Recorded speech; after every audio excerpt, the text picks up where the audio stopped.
Holy shit! Welcome, ladies and gentlemen, to a brand new Hockey Happy Hour here on A2DRadio.com. We are live from the BMW of Atlantic City Studios here in Mount Ephraim, New Jersey, brought to you by Scanzano Sports Center, located at 5 Carnegie Plaza in Cherry Hill, New Jersey. Give them a call at 856-889-3434 or visit them on the web at www.scanzanosports.com.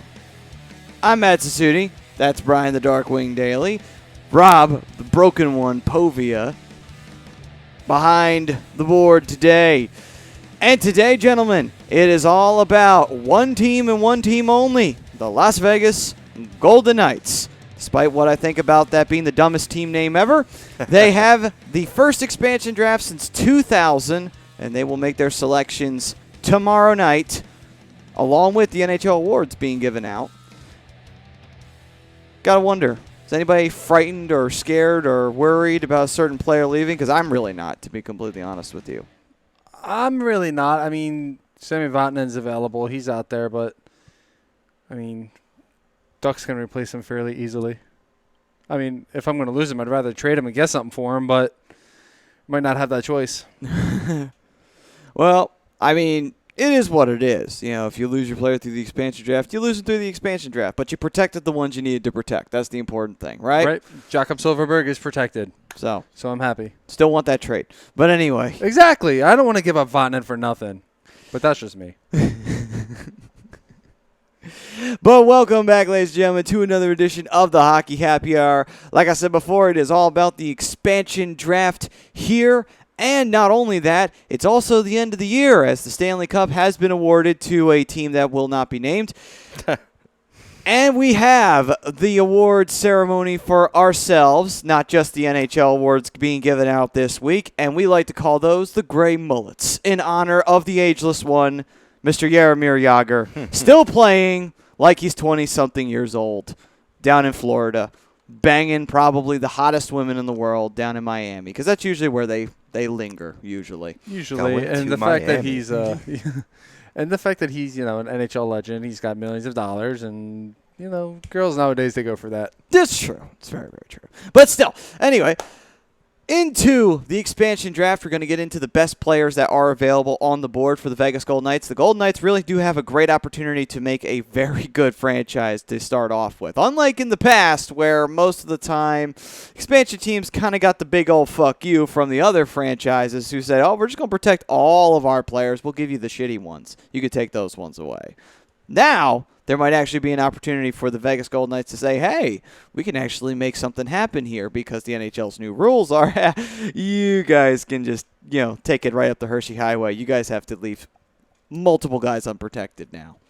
Yeah, no, I agree. Some of them are pending free agents too, so that could cause a bit of an issue for the Knights. But, you know, you got guys available like Sami Vatanen, who's under contract for 2 more years, Bobby Ryan, who's under contract, and they can make a very big splash in this expansion draft. They very much could. And the Vegas GM has even come out and said, if for GMs who are worried about it, he said, just negotiate your way out of this. I like that. I like what he said. He set that precedent early. Oh, you don't want me to take that player, then you better give me something better. You know, like, I love it. I love that. That was actually a very good saying from the GM.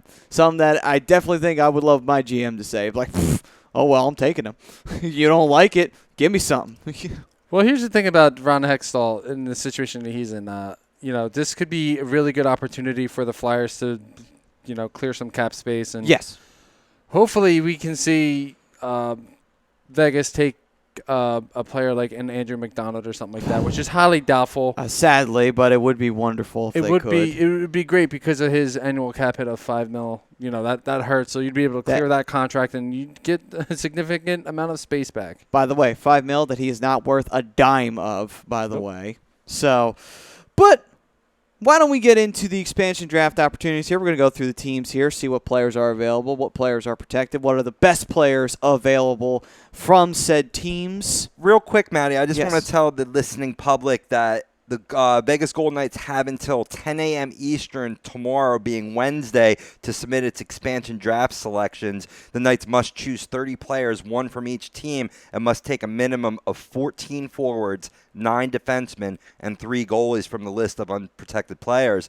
As you said before, the selections will be revealed at the 2017 NHL Awards and NHL Expansion Draft on Wednesday night, June 21st, I believe, like 8 p.m. So yeah, that'll be exciting. I've never seen them combined together, but how often do we have expansion? So. Yeah, and the last time we've had expansions, it's been multiple teams at a time. So this is only just the one team, so they can do that. Which actually is kind of a relief because it's only one team as compared to the last one, which was 2. Right. Now, quick pop quiz. Can you name those 2 teams? It was 2000 was the last time there was an expansion draft. It was Atlanta and I want to say it's Atlanta and Columbus. Correct. Because I remember Minnesota being one of the first teams, and I couldn't remember if it was Nashville or not. I knew Atlanta Nashville was 99, I believe, that came in. But, and my computer likes to make audio that's unnecessary. Shut up. Anyway, with that being said, though, we got the protected players here for the teams, and now we get to dive into this and see what players are available, what the best opportunities and the best players that are available for this said Vegas Golden Knights club. And why don't we get started with Brian's favorite team in the whole wide world, the Anaheim Ducks. Better be hearing from you too, Dave. So, yes, feel free to chime in, Dave Roska, if you feel like it. We'll go through the protected players first. Obviously, Andrew Cogliano, Ryan Getzlaf, no shocker there. Ryan Kessler, Corey Perry, Ricard Raquel, Jakob Silverberg just recently, Antoine Vermette, Kevin Bieksa, Cam Fowler, Hampus Lindholm, and Johnny Gibson. No shocker there. No, the only shocker there is Antoine Vermette. Yeah. Everybody else basically has either a no movement clause, and they didn't waive their right, or they don't have a movement clause at all. I wouldn't blame him. Like, why would you leave? I mean, you hold on to Vermette, maybe for a face-off value. Exactly. But they're pretty deep in center from what I know. And I know there's, as Manny's about to read off, the unprotected players, there's one key one that I think I would have flip-flopped with Vermette. Well, here we go. Let's get started with the available players. And this is just going to list them all here. So Spencer Abbott, Jared Boll, Sam Carrick, Patrick Eves. I forgot he was still playing, to be honest with you. Emerson 35 years Edom, old. Ryan Garbett, or was it Garbeau?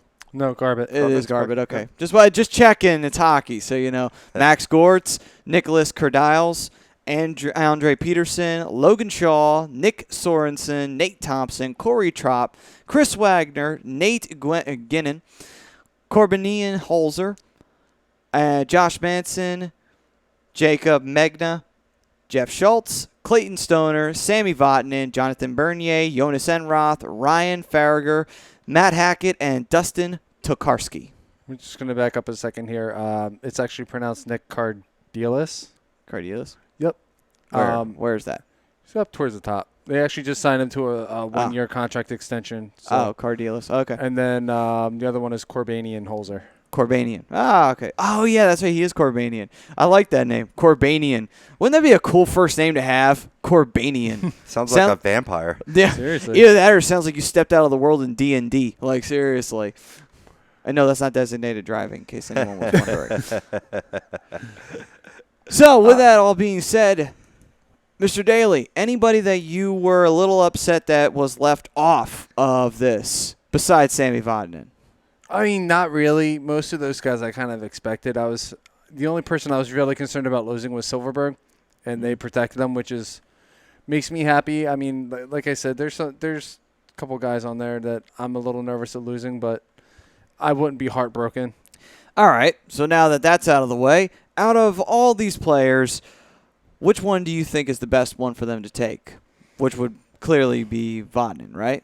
You would think Vatanen, but I've looked at a lot of mock expansion drafts, and very few of them actually have him picking Sammy Vatanen. I've seen a couple that had Logan Shaw picked, Nick Cardillis was picked in a couple of them. So, I feel like that's a pretty good young list to pick from of talented players. I'm going to back up to Eves, man. Like you said before, and correction, 33. I didn't mean to add 2 years to your lifespan there, or take 2 years from your lifespan, I should say. But 32 goals last season, a lot of key goals in the playoffs. if I'm the Knights, I'm going to, you want to build young, and I get that, but you also want some proven veteran goal scorers to keep you competitive and also be a good role model for some of the young players that you'll have on the team. I'm surprised that they didn't protect Eves and let Vermette available, but maybe the age or contract might have had a factor in it. I don't know that. I'm sure a contract probably has something to do with it. I mean, Eves is a pending free agent. Well, besides any of the forwards, one thing that I will say they actually have not a bad choice of having a backup goalie. You can have either Bernier or you can have Enroth, which aren't the worst people in the world to say, hey, we'll take them as our backup. So that's a possibility right there for them to say. I mean, it's always a possibility. I think Jonathan Bernier was the best backup in the league this year. So, I mean, I could see them taking him. With that being said, though, that's the Anaheim Ducks roster. Now on to the Flyers, because we might as well get to them. And in case you're wondering, no, I took a look at the list earlier, and I am not heartbroken by any of the players that are on this list, to be completely honest with you. Some of them I wish will go. Some of them I wish that they would just take them lock, stock, and barrel. Say, here, just take Andrew McDonald. yeah, please take these shitty players away from us. We have young players in the minors that are worth more in value in their tiny little pinky than these guys are valuable in their entire freaking careers. I will say this, though. There is one player on that list that really surprised me, but we'll leave that as a little teaser. Well, let's get started. The Flyers on the protected list: Sean Couturier, Valtteri Filppula, not by choice, Claude Giroux, Scott Lawton, Braden Shen, Wayne Simmons, Jake Voracek, Shane Gostisbehere, Rocco Gudis, Brandon Manning, and Anthony Stolarz. I'm so glad they protected Stoley. Yeah, you would think they would. That has to be a slam dunk protective. That's like protecting Giroux. You have to do it. And Simmons, because Simmons carried our offense last year.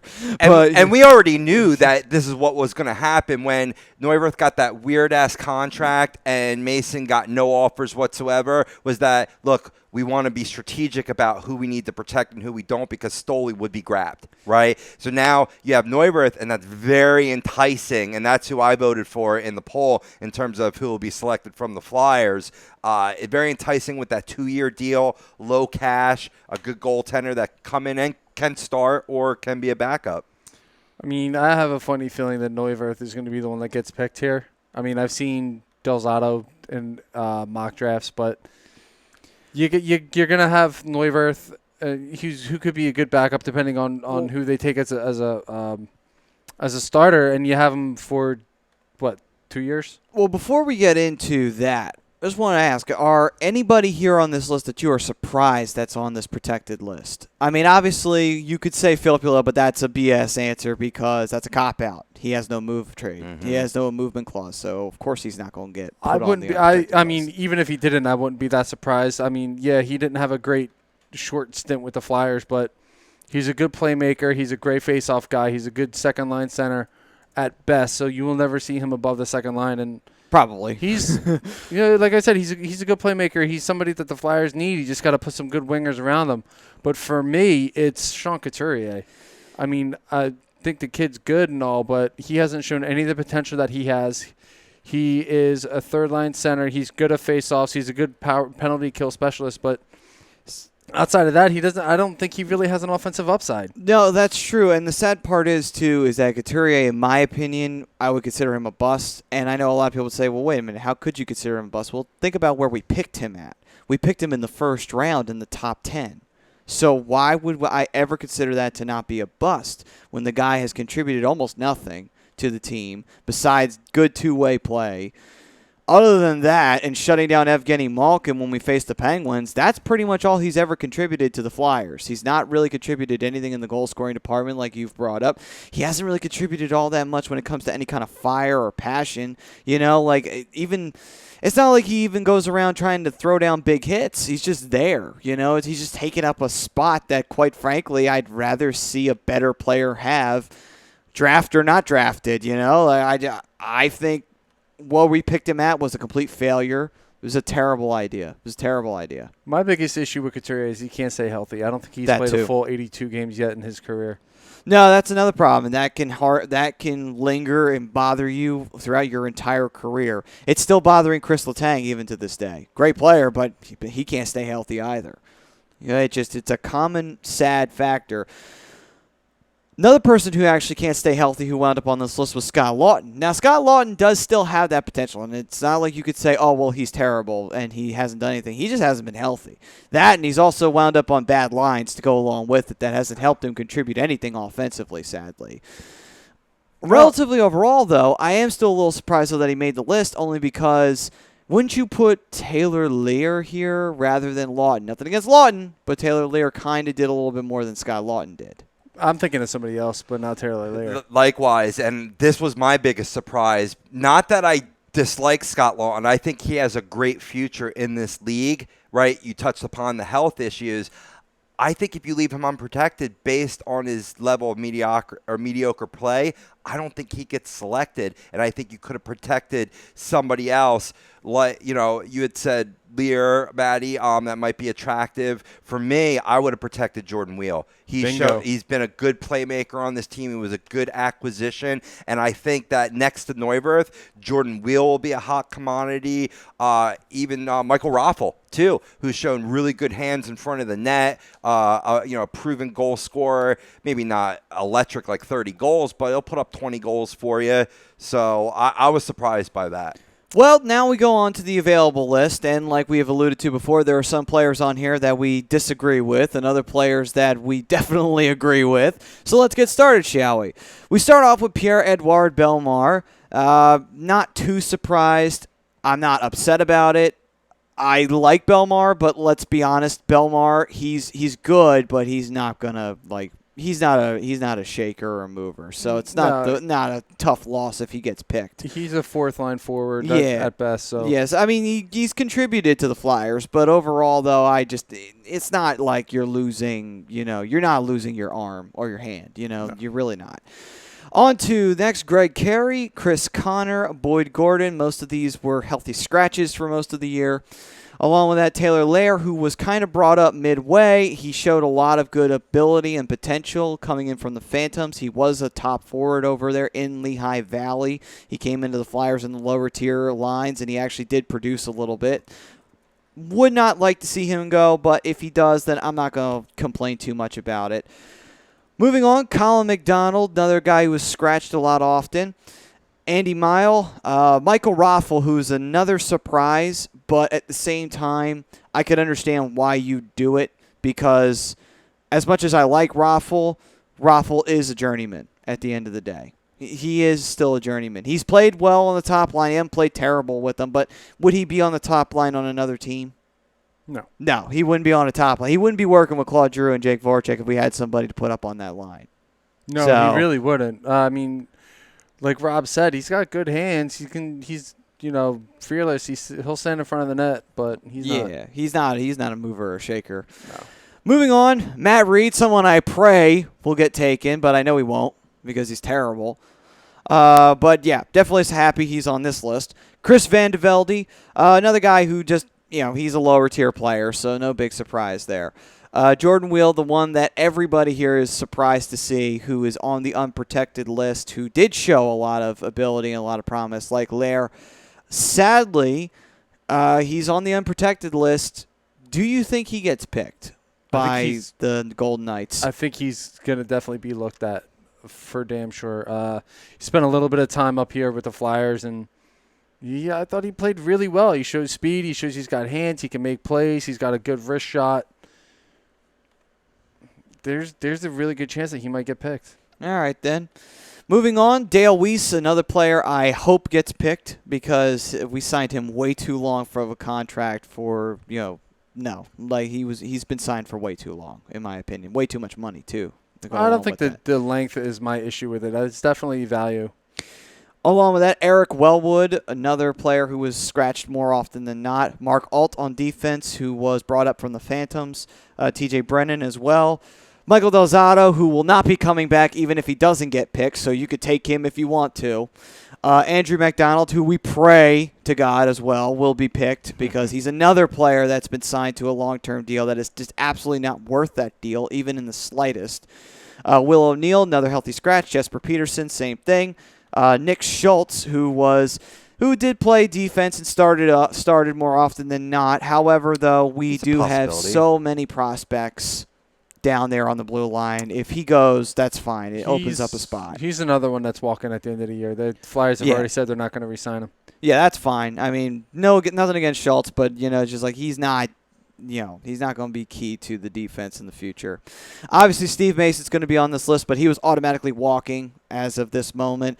And Michael Neuwirth is unprotected as well. A lot of people have said he'll be the one picked. I don't know about that, because after you brought up Jonathan Bernier being the best backup in the NHL, why would you not take the best backup and have the best starter you could get? Because it makes logical sense to me. You can need to select 3 goalies. Why not get Neuwirth and Bernier? That's true. You could get Neuwirth as well.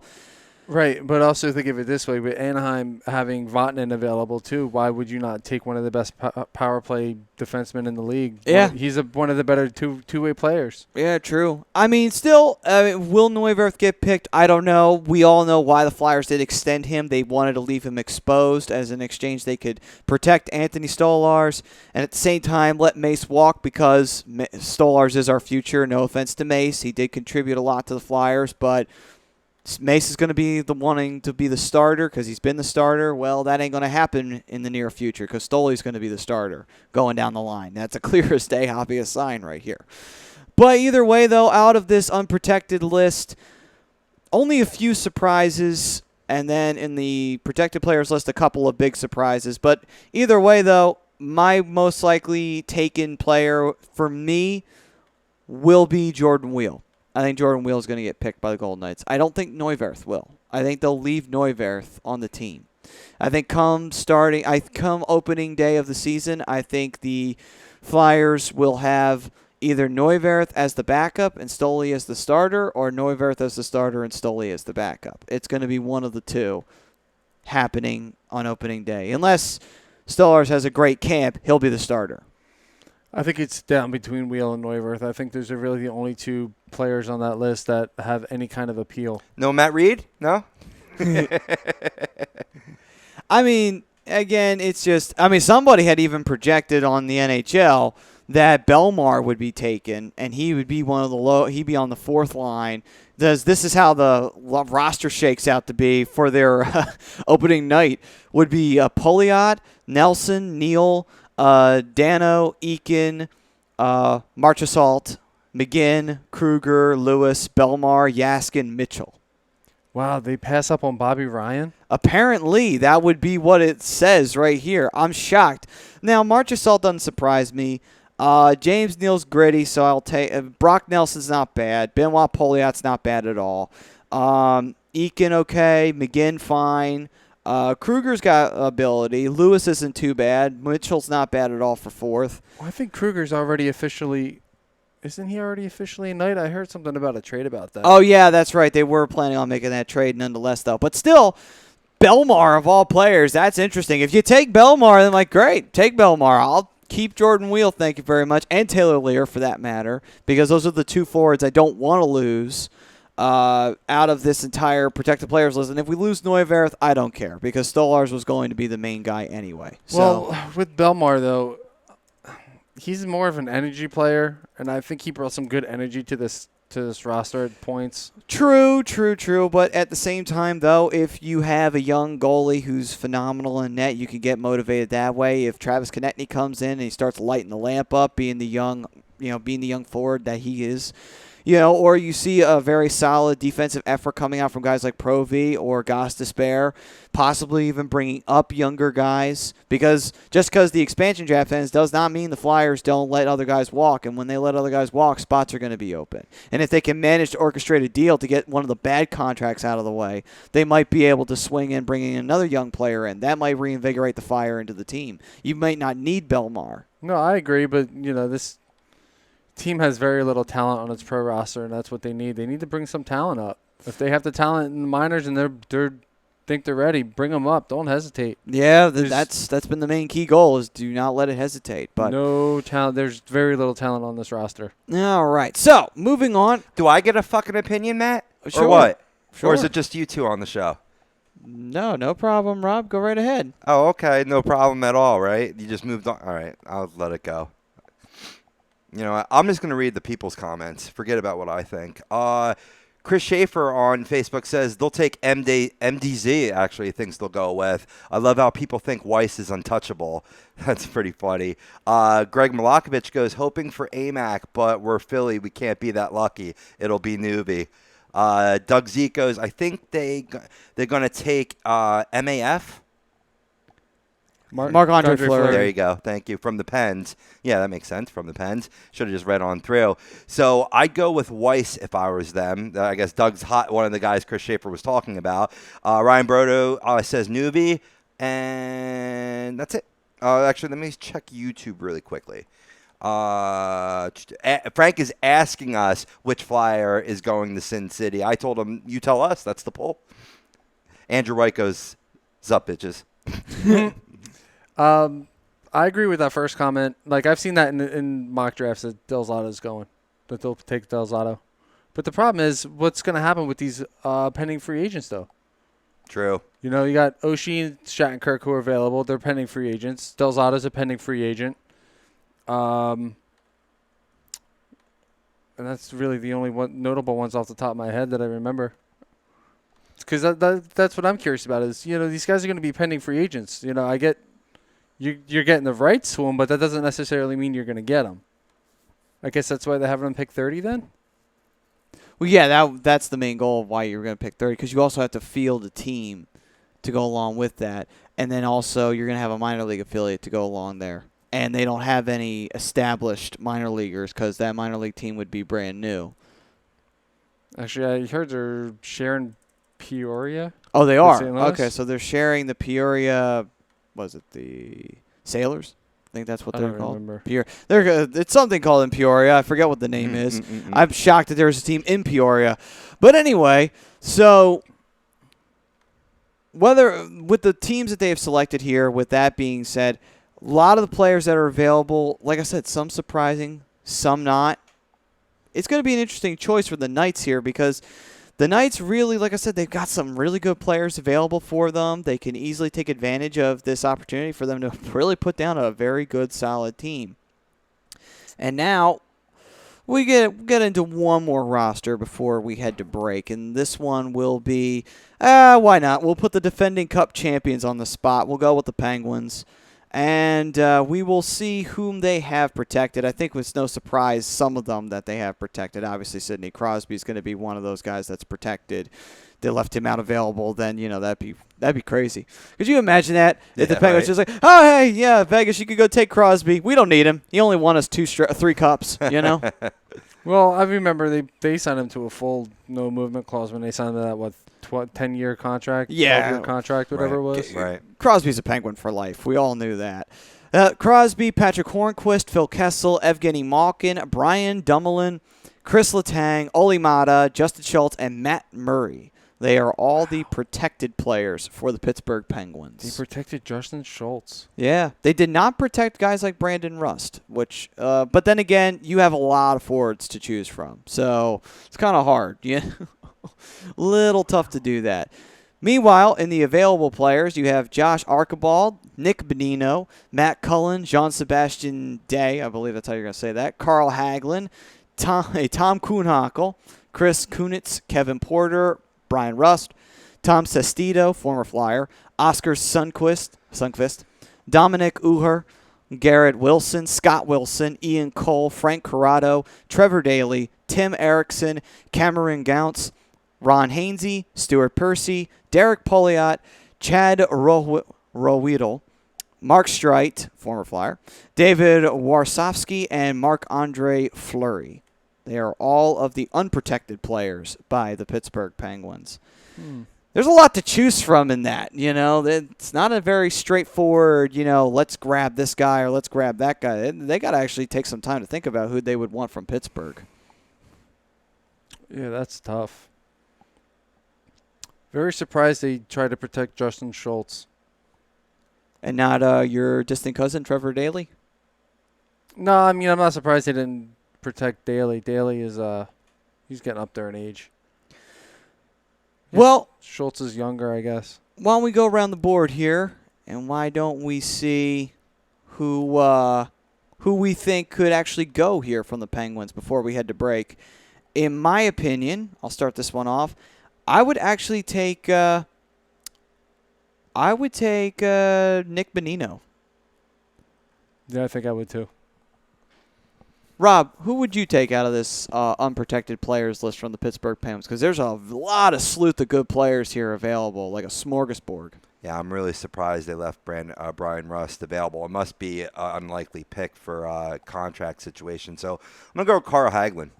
I mean, he's still young enough. He's a good, skilled player. I know he had his injury issues this past season, but Jesus, what a great draft pick that would be. I mean, the popular pick is Marc-Andre Fleury, but I said Newby from the Flyers. So if you're grabbing Bernier, well, you could do Bernier. You have to do 3, so it could be Bernier, Newby, and Fleury. Wow. That's a good 3-pack right there. That is, and you can get Brian Elliott on top of it too now that he's available because Calgary has Mike Smith now. Right. I'm gonna say that the tandem in Pittsburgh in between the pipes stays, and they go Carl Hagelin.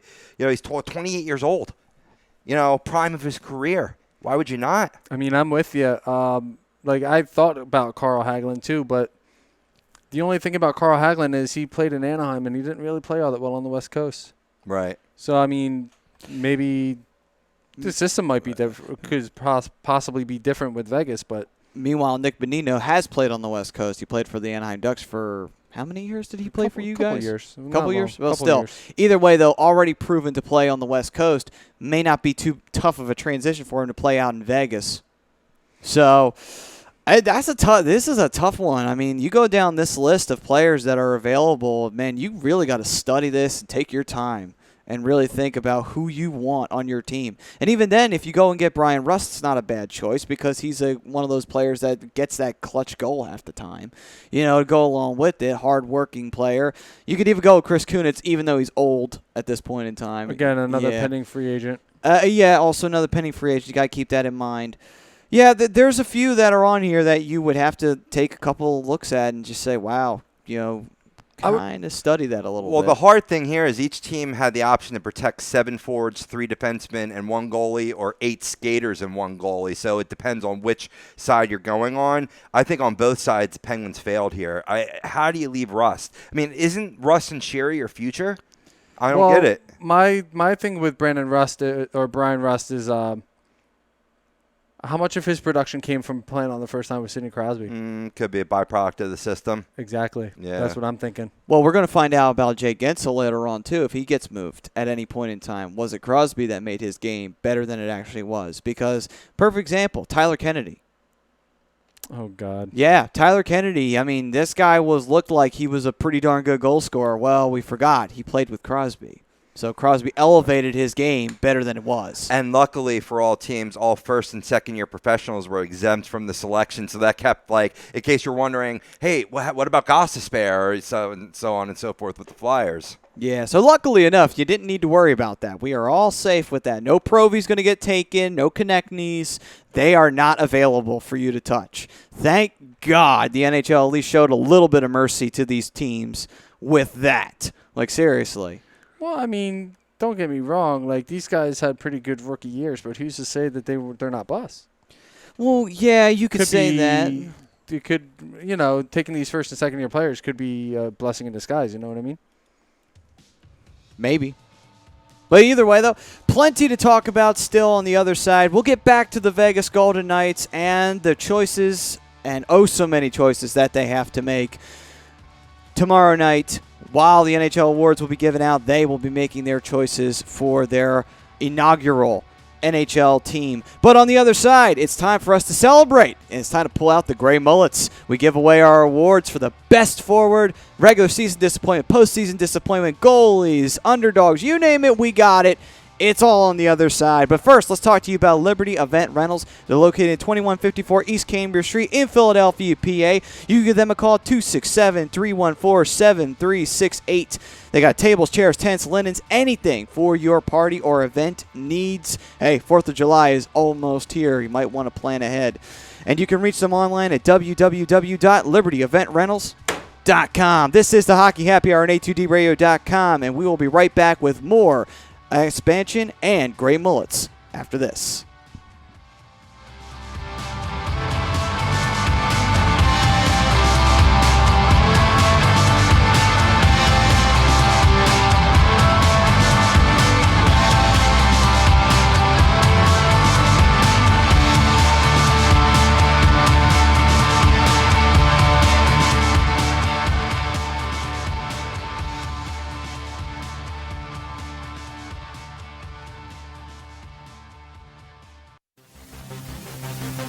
welcome in to the worldwide leader of what? Real talk, A2DRadio.com.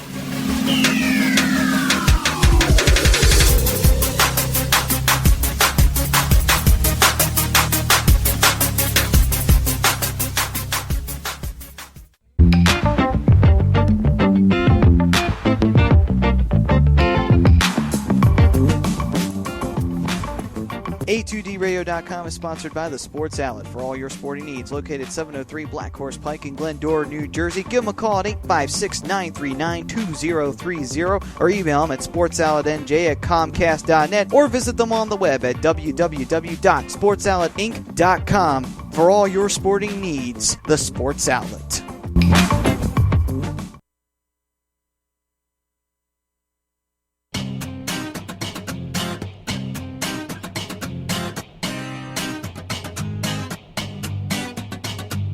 A2DRadio.com is proudly sponsored by Gibson Mayer LLC Certified Public Accountants. Gibson Mayer, located in Yardley, PA, is a leading accounting and business consulting firm with a proven track record of handling critical issues with expertise across many different industries, including construction, distribution, hospitality, manufacturing, real estate, service trades, merchandising, professional services, and professional athletes. Give them a call at 215-369-3300. That's 215-369-3300. Your initial consultation is always free, and if you tell them that Tom and Mike from AM and the PM sent you, you'll receive 15% off all income tax services completed by February 15th.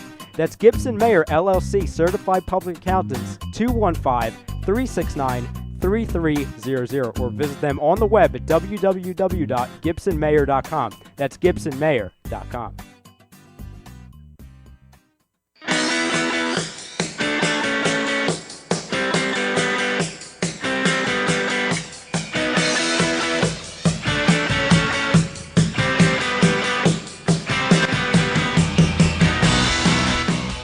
Hey, do you need to get your skills in shape? Then contact the Scanzano Sports Center, located at 5 Carnegie Plaza in Cherry Hill, New Jersey. You can give them a call at 856-889-3434 or visit them on the web at www.scanzanosports.com. John Scanzano offers individual, semi-private, and team training lessons in hitting, pitching, catching, outfield, along with turf rentals. The Scanzano Sports Center is equipped with a 31,000 square foot indoor facility, 4 batting cages, and a 4,000 square foot strengthening and conditioning room. So what are you waiting for? Contact the Scanzano Sports Center today.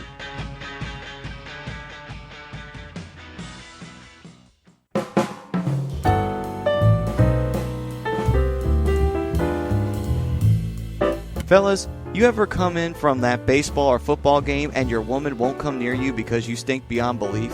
Then you need Soap Stash. You should never settle for a generic hygiene product that only covers up the stench. Treat your skin with the best nutrients. Feel clean with the only soap you'll need. The highest grade carrier oils are ingrained in all of their products, which are 100% natural and terrific for your skin.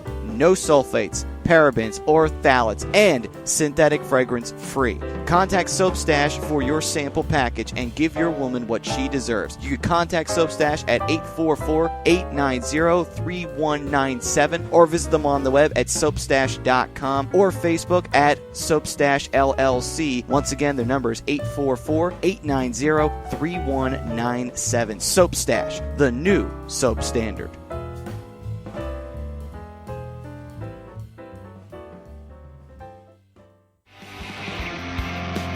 You're listening to the Hockey Happy Hour, only on A2DRadio.com.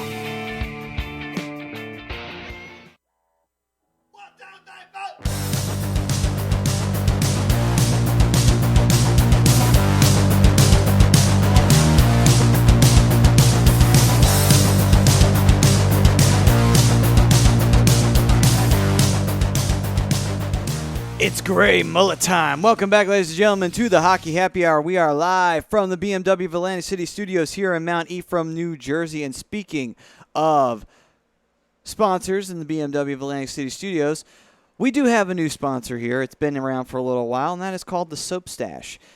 I got to ask you guys a question. Have you ever gone to that football game, that baseball game, that basketball game, or what have you, and you've just been sweating all day, you've been busting your ass, you've been putting on these great plays and great performance, you're going to come home. I may not be an expert in science, but you're going to stink. Mm-hmm. So do yourself a favor. Do your family a favor. Do your girl a favor. And also, ladies, if you're doing the athletics, do your guy a favor. Go get Soap Stash. They've got the best nutrients, and that will treat your skin with the only soap that you'll need, and you'll feel clean with every single washing. They got the highest grade carrier oils and are ingrained in all of their products, and they are 100% natural. You could contact the Soap Stash today for your sample package and give your woman what she deserves. You can contact Soap Stash at 844-890-3197 or visit them on the web at www.soapstash.com. You can also like them on Facebook at Soapstash LLC. And by the way, that is where they would prefer to have orders done. So if you do want to get the product and it is worth all the process, it is definitely worth getting, go to their Facebook and they will take your order there. All right. With that all out of the way, it is now time for us to dive into the Gray Mullets, the end of the year awards for the Hockey Happy Hour. And the categories are no different from last year. We have the biggest regular season disappointment, the biggest postseason disappointment, the biggest scumbag of the year, also the best coach, the best forward, best defense, best goalie, also the Gordie Howe Unsung Hero Award, and the underdog of the year, which can go to either a player or a team. So with all that being said, let's get started, gentlemen. What category do you guys want to do first? Let's start with best forward. Best forward? All right. Best forward, for me, I started off with Austin Matthews of the Toronto Maple Leafs, coming in on a rookie year, not knowing what exactly you're going to get. Not only did he live up to the pick that he was taken at, number 1 overall, he also managed to outdo almost every rookie this year in goal scoring, assists, you name it, he did it. He was phenomenal for the Toronto Maple Leafs, and no small part in the Maple Leafs ahead of schedule, sneaking into the Stanley Cup playoffs and damn near eliminating the Washington Capitals. It's a good pick. I like it. It's not who I picked, though. All right, then. I went with Connor McDavid of the Edmonton Oilers. 30 goals, 70 assists for 100 points in the year. You know, he's the first player to break 100 points in, 2 years? 3 years, something like that? It's not been a like while. the old NHL. Yeah, exactly. He's the type of player that makes everybody on the ice better. And this is the thing that I think kind of takes him away from everybody else, is he can make big scoring chances out of nothing. And there's been chances where he's actually scored with I don't know how, to be completely honest with you. So, yeah, I think he's got my nomination for best forward. All right, then. Rob, who you got for best forward? I hate to be redundant here, but I'm going with Connor McDavid as well. I mean, basically you're looking at, McDavid or Crosby for the Hart Trophy Award. When you're in that company, I think he had the better season overall statistically, as Brian broke down. And, just as much as I hate him, I do not like him because of his run-in with Brandon Manning and basically calling him out for doing it on, hitting him on purpose and whatever. It's a game. It's a sport. It's a hard-hitting sport. But yeah, I think the best forward this year was Connor McDavid. All right, then. So we got Connor McDavid from you two, Austin Matthews from me. By default, 2-1. Connor McDavid, the best forward of the year. The Gray Mullet goes to Mr. Connor McDavid. Congratulations. One of many awards that he will probably get in his NHL career. Golf clap. Yeah, golf clap for you, Mr. McBroken. And now on to our next category. And Rob, since Brian picks the last one, which one do you want to do? I'm going to stick with the best. We'll get to the worst in a little bit, but let's do best defenseman. All right, best defenseman on the back end. All right, so best defenseman for me this year, Erik Karlsson of the Ottawa Senators. Phenomenal play this year. No small part in, again, the Ottawa Senators getting all the way to the Eastern Conference Finals and giving the Penguins a run for their money. Damn near cost the defending Cup champions a chance to repeat. Unfortunately, they did not. But Erik Karlsson, one of the major factors in why they were able to do this. Plus, playing injured so much through their Stanley Cup run, So much so that as soon as the season ended back on June the 14th, he had surgery to repair tendons in his left foot with a recovery time of approximately 4 months. Wow. Wow. So maybe he gets it on injury alone. Yeah. Just on merit. Just on merit. Right. All right. So besides me getting the sympathy vote, Brian, who you got for best defense? Mine is Minnesota Wild defenseman Ryan Sutter. Just alone, his plus 34 was best in the league. Apparently, me and Rob are on the same page. He's a big physical presence, plays a great two-way game, and the thing that I think makes him the best defenseman is, like I said, he had the best plus-minus of all defensemen, and he keeps the puck out of the net on his shifts. I mean, obviously he's going to get scored on every once in a while, but all in all, when he's on the ice, they're doing more scoring than being scored on. Absolutely. And you can't just say that he's a byproduct of a defensive system because they scored a lot of goals this season. Maybe that contributed to that plus 34. But when I looked at the best defenseman in years past, that's the first thing I lock in on is plus minus, who's the leader, and combination with points. Also put up 40 points. Right. In comparison to the 76 Brent Burns, who led all defensemen. So I did go at Ryan Sutter, but just to go with my backup, I'll go Brent Burns. 29 goals, 76 points. And still a plus 19 plus minus. All right, then. So you're switching to Brent Burns, and Brian's got Mr. Ryan Sutter. I have Mr. Erik Karlsson. Statistically wise, you guys definitely have me trumped. I can't really come back to you at stats, but look at where the team ended. The Wild were out in the first round, and San Jose was too. Fair enough. Erik Karlsson definitely made more of a dent than these other two defensemen in the playoffs. And even if you're talking about, you immediately think best defenseman, you want to look towards Shea Weber and PK Subban. But both of them had subpar plus minuses, so it's not surprised that we didn't bring them up. Duncan Keith, is always a perennial here. But, in terms of difference to a team, I mean, how could you – I mean, Erik Karlsson is the MVP of the Ottawa Senators. Agreed. So I wouldn't even mind foregoing the two guys that I thought deserved it for Karlsson. How do you feel about this, Brian? I mean, I'm not against Erik Karlsson. He's a great defenseman.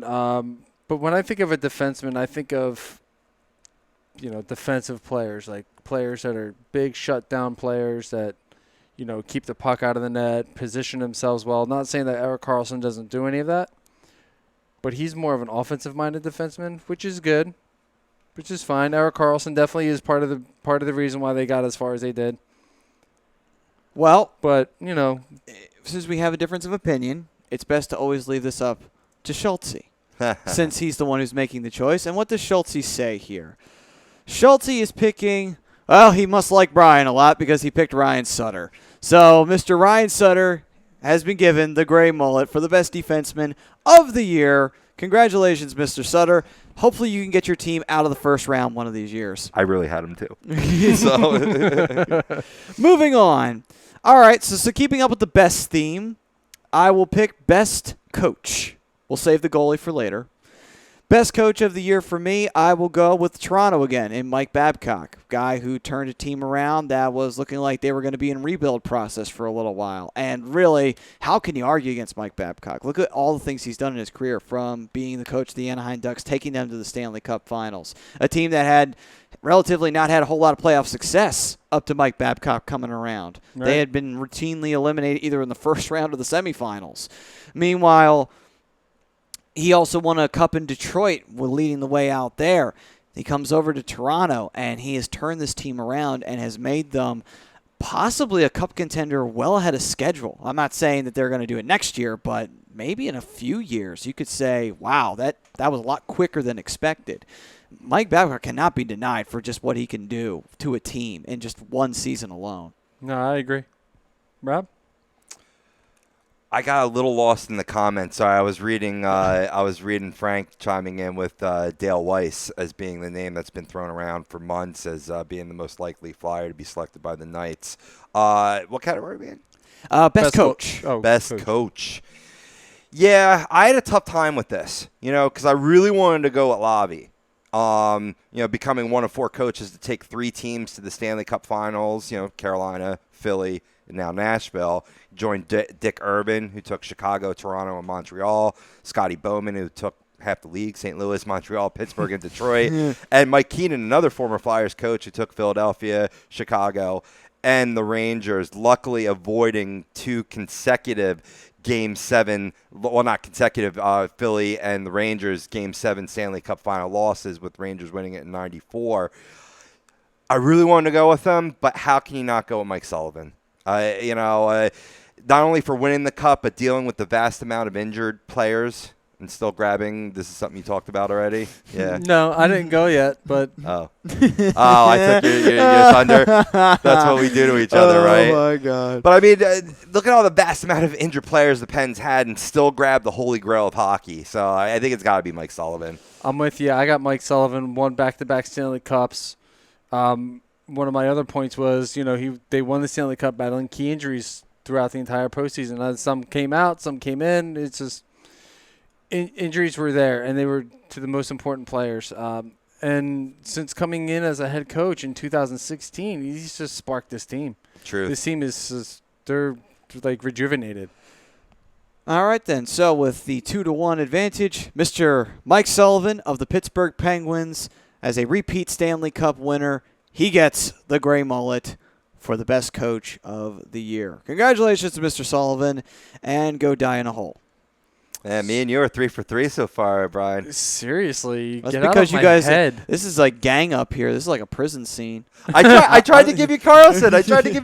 You did, but I had to be fair and impartial. I had to leave it up to the hockey gods, and the hockey gods went with Ryan Sutter. It's not my fault. It is what it is.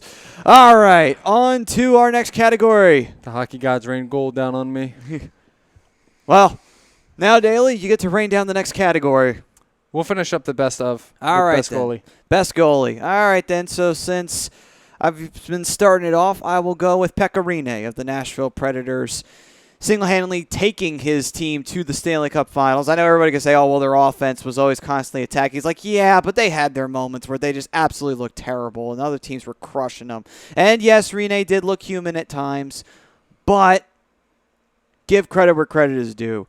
Rinne, when it mattered the most and when it counted the most, he came through with clutch saves, clutch performances, would shut out teams when it mattered the most. A player that many thought was past the prime of his career or looking like he was going to have to go to another team to make any kind of major difference or big impact, stays with the team that brought him to the dance, and he got them all the way to do the biggest one of them all, and that's the Stanley Cup Finals. It's not bad.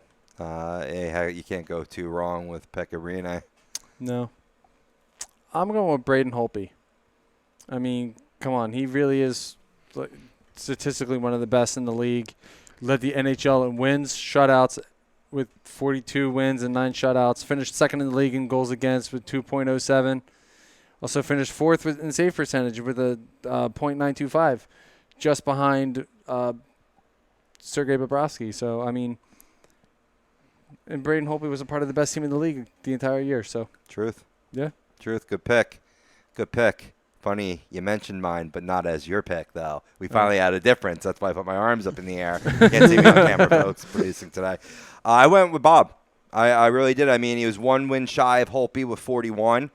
Good for second. Well, yeah, because Talbot and Holtby were tied for first with 42. Did have the best goals against average for, goaltenders that were regular starters and amassed at least more than 2,000 minutes time on ice with a 2.06. His save percentage of .931 was good for 8th in the league, but we're talking based on that regimen of at least 2,000 minutes, was number 1 in the league. And had 7 shutouts to boot, which I believe was third, tied with Talbot behind Holtby and Tuukka Rask. Nice. All right. Well, we've got Sergei Bobrovsky of the Columbus Blue Jackets, who should still be a Flyer. Amen. Along with... Woulda, coulda, shoulda. Yeah, anyway. Daly with his Braden Holtby pick. And me with Pekka Rinne. So let's see what the hockey gods deem. Smiling on Rob, Sergei Bobrovsky gets the mullet. Babu! So Bob wins the gray mullet for the best goalie of the year. And we move on to our next category. Rob, what do you want to award next? We gave a lot of bests. I think it's time we go to some of the worst. All right. Let's go with biggest regular season disappointment. All right, then. Okay, then. So my pick for the biggest regular season disappointment for me was the Tampa Bay Lightning. Now we're seeing Yeah. Yes, I agree with you 110%. The Tampa Bay Lightning, you talk about a team that was built to be in the playoffs. They have a phenomenal offensive attack. They had the triplets line. They have Jonathan Drouin along with Steven Stamkos, and this team managed to miss the playoffs and also got off to a very shitty start to go along with it and never recovered. Wow. Even towards the end, Tampa was desperately trying to cling, but they just fell out. The bottom fell completely out for Tampa at the very 1 year end. removed from being in the Eastern Conference Finals in 2016. Yeah. I think the thing they couldn't recover from was the torn meniscus of Steven Stamkos. Yeah. And that's still a big disappointment because, is he a big key player to your cog? Yes, but all those other names that you mentioned, you had other talent there. They didn't step up, and they missed the playoffs for the first time in 4 years, needing just 1 point to snatch that 8th seed from the Toronto Maple Leafs.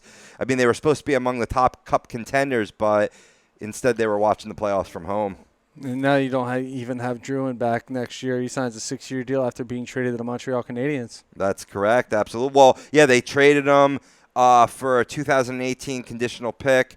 Oh, I'm sorry. No, excuse me. They traded Drouin with that conditional pick for Mikhail Sergachev or Sergachev. S-A-R-G. No, S-E-R. Oh, S-E-R. Sergachev? Mikhail, some defenseman I never fucking heard of from the Canadiens, and a 2018 conditional pick, which is kind of odd because Drouin's a pretty talented player, but he never really rubbed that locker room correct or whatnot. And, like Brian, you said, he went on and signed that 6-year contract extension with the Canadiens. Yeah, that's definitely going to hurt Tampa Bay for next season, I think. I mean, like you said, he's a talented player. I think that shenanigans that he pulled, 2 years ago, it really rubbed that locker room the wrong way. Yeah.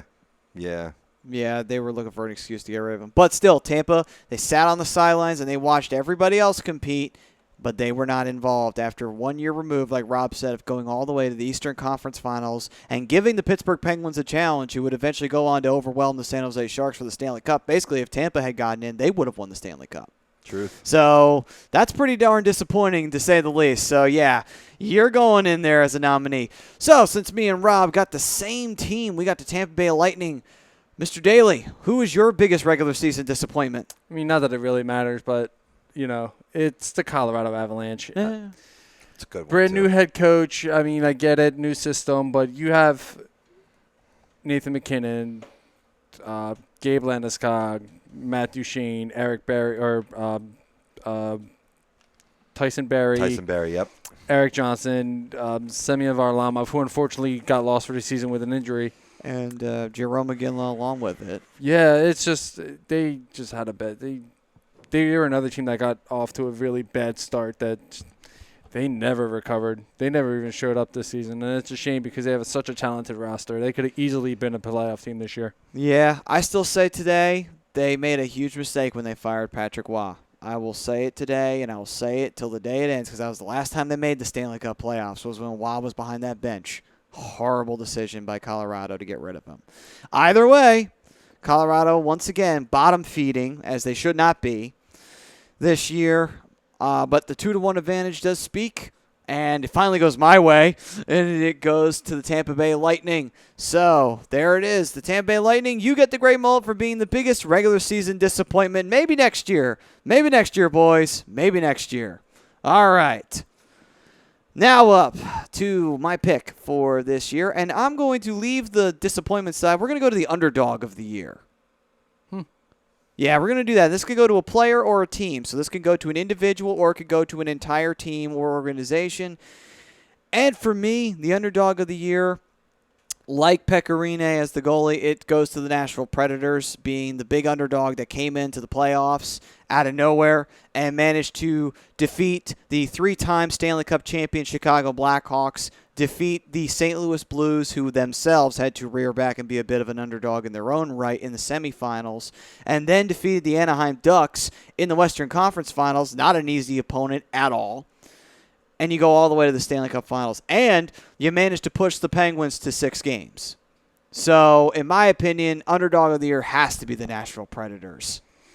I'm actually going with the Ottawa Senators. I think they were a team that battled to get into the playoffs, and they got a lucky round 1 against the Boston Bruins, who they handled pretty easily, and then they got to play who did they play? The New York Rangers, who they had a tougher time. I don't think I honestly didn't think they were going to get past the New York Rangers, and they wound up getting to the Eastern Conference Finals.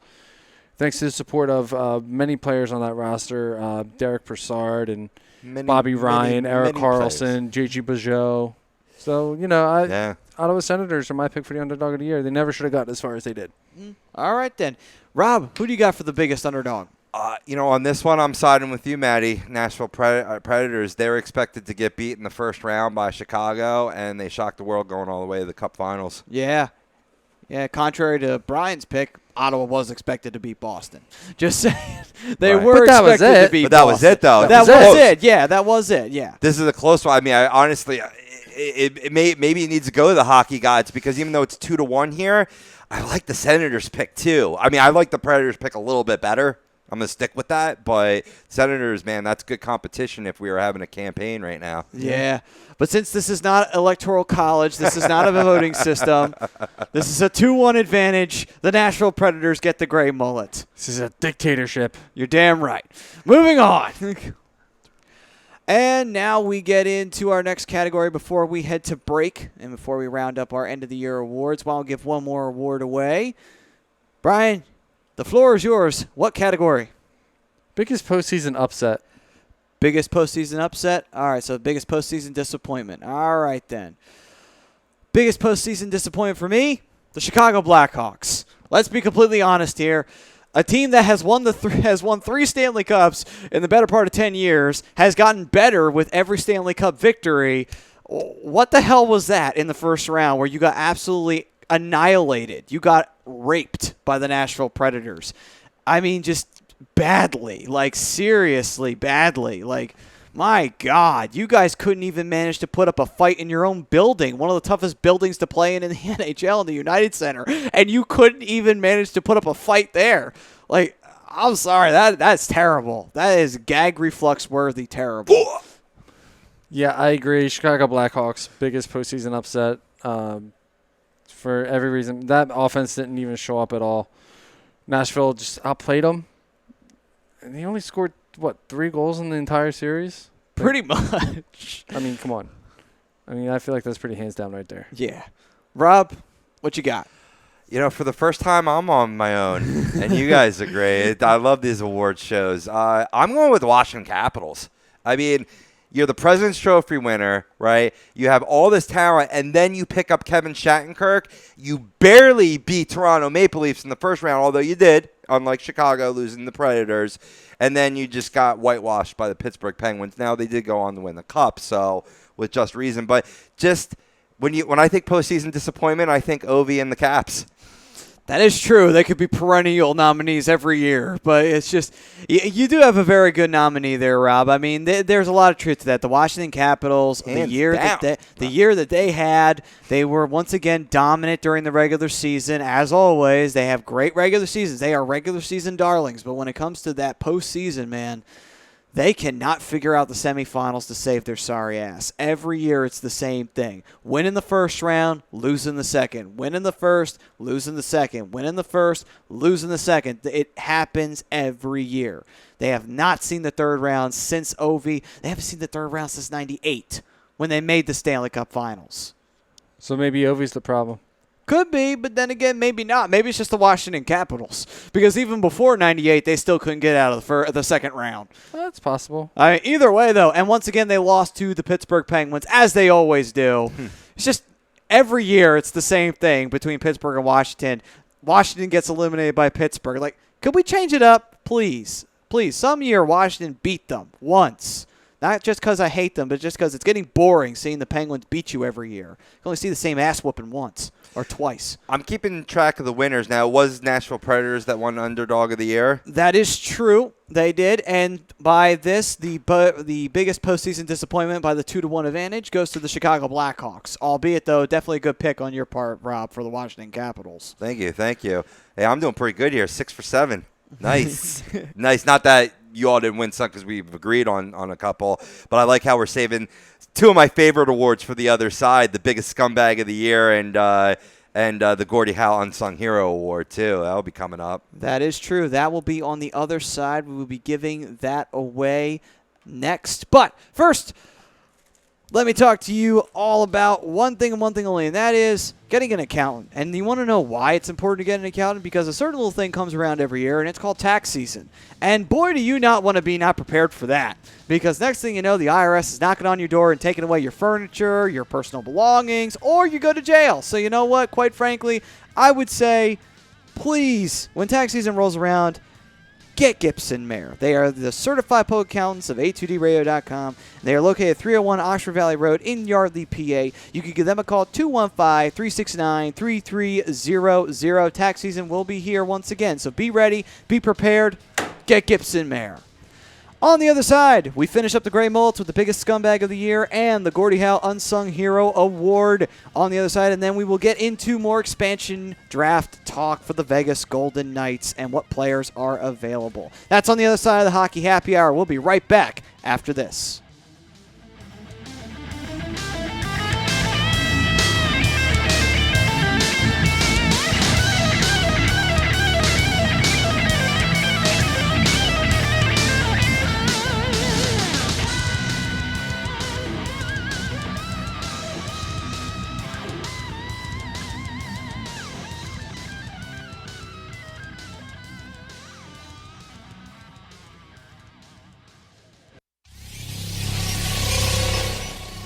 You're listening to the worldwide leader of Real Talk, A2DRadio.com.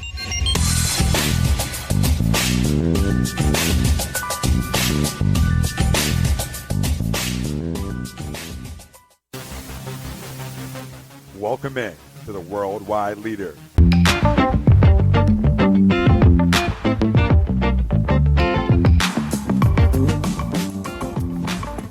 A2DRadio.com is sponsored by The Sports Outlet for all your sporting needs. Located at 703 Black Horse Pike in Glendora, New Jersey. Give them a call at 856-939-2030 or email them at sportsoutletnj@comcast.net or visit them on the web at www.sportsoutletinc.com for all your sporting needs. The Sports Outlet.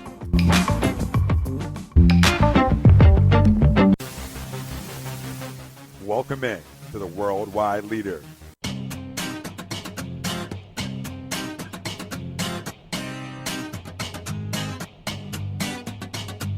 A2DRadio.com is proudly sponsored by Gibson Mayer LLC Certified Public Accountants. Gibson Mayer, located in Yardley, PA, is a leading accounting and business consulting firm with a proven track record of handling critical issues with expertise across many different industries, including construction, distribution, hospitality, manufacturing, real estate, service trades, merchandising, professional services, and professional athletes.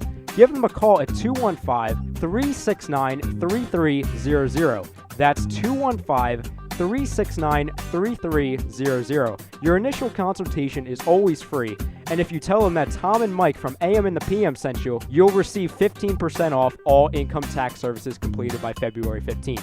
That's Gibson Mayer LLC Certified Public Accountants, 215-369-3300, or visit them on the web at www.gibsonmayer.com. That's gibsonmayer.com.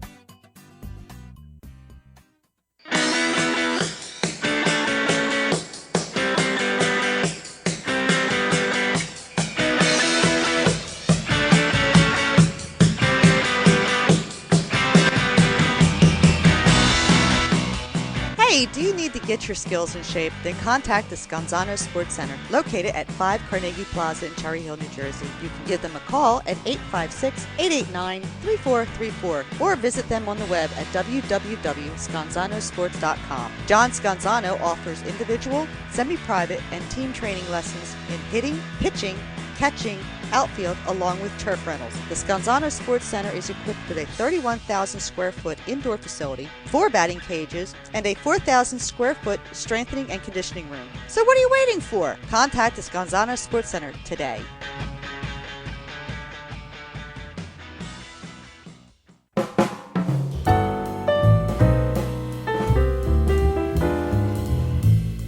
Fellas, you ever come in from that baseball or football game and your woman won't come near you because you stink beyond belief? Then you need Soap Stash. You should never settle for a generic hygiene product that only covers up the stench. Treat your skin with the best nutrients. Feel clean with the only soap you'll need. The highest grade carrier oils are ingrained in all of their products, which are 100% natural and terrific for your skin. No sulfates, parabens, or phthalates, and synthetic fragrance free. Contact Soap Stash for your sample package and give your woman what she deserves. You can contact Soap Stash at 844-890-3197 or visit them on the web at soapstash.com or Facebook at Soapstash LLC. Once again, their number is 844-890-3197. Soap Stash, the new soap standard.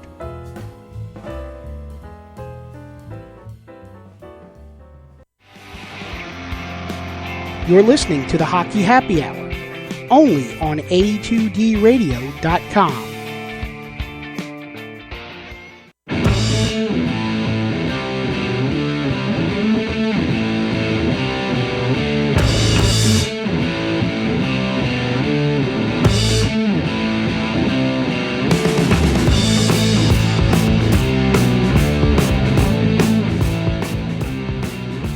Welcome back, ladies and gentlemen, to the Hockey Happy Hour. It is the Gray Mullets / the Expansion Draft Talk with the best players that are available. I'm Matt Studi along with Brian Daly and Rob Povia, who's behind the board and hosting, double dipping today.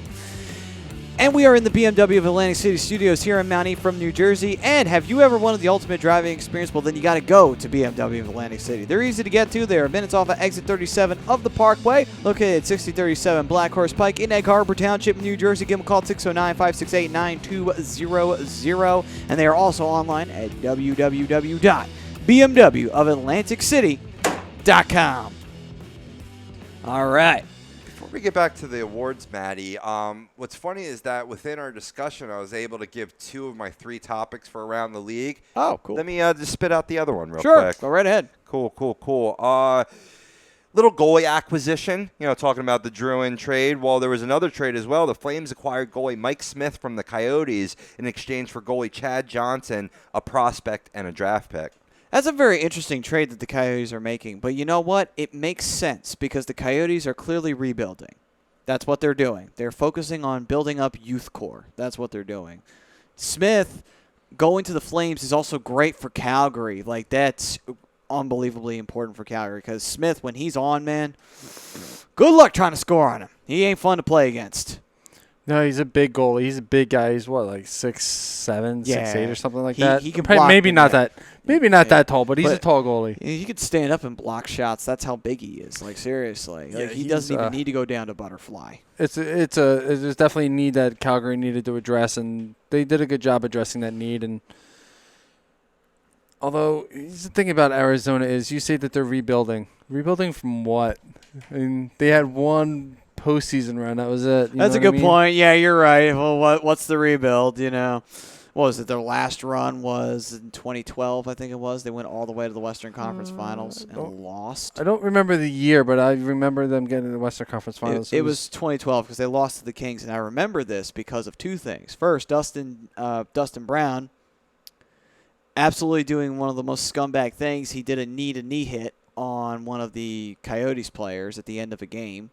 And then second, Mike Smith hit Dustin Brown in the back of the leg, and he couldn't even skate back to the bench, and they called Dustin Brown for diving. Yeah, that was pretty funny. I enjoyed that as a Ducks fan. I was like, haha. I found that hilarious, but I also found that, like, what the fuck? was that call? Like, seriously, ref? Like, are you blind? Or are you just shit stupid? Because the goalie paddle hurts when someone hits you with full force with it. Probably didn't see it. I would be completely honest with you. There's, I'm not. Listen, I'm not justifying officiating because the officiating has been pissing me off for the last couple of years as well. But they're looking up ice. They're looking at the play. They're not looking at what's going on behind the net or behind the play or anything like that. I guess. I know it did happen behind the play, but still, come on. When a player is down, he can't even skate to the bench because he's wrapped in pain because he got hit with a fucking goalie paddle. What the hell do you think you're supposed to call? You're supposed to call like unsportsmanlike conduct or roughing on Mike Smith. Like, seriously, make the right call, ref. Like, seriously. But that's the only reason why I remember that series. Other than that, the Coyotes absolutely got trashed by the Los Angeles Kings. Anyway. But adding to your point, what are they rebuilding from? They're not rebuilding from anything. If anything, they're trying to start their franchise back up again. They're trying to rebrand it and remold it. We don't even know if they're going to be in Arizona to do that. But anyway, that's a different story for a different time. Rob, you got any more topics for around the league? No, that's it. All right, I then. just had that one that, so we don't even have to have the segment. Yay! All right, so on to our next award to be given out.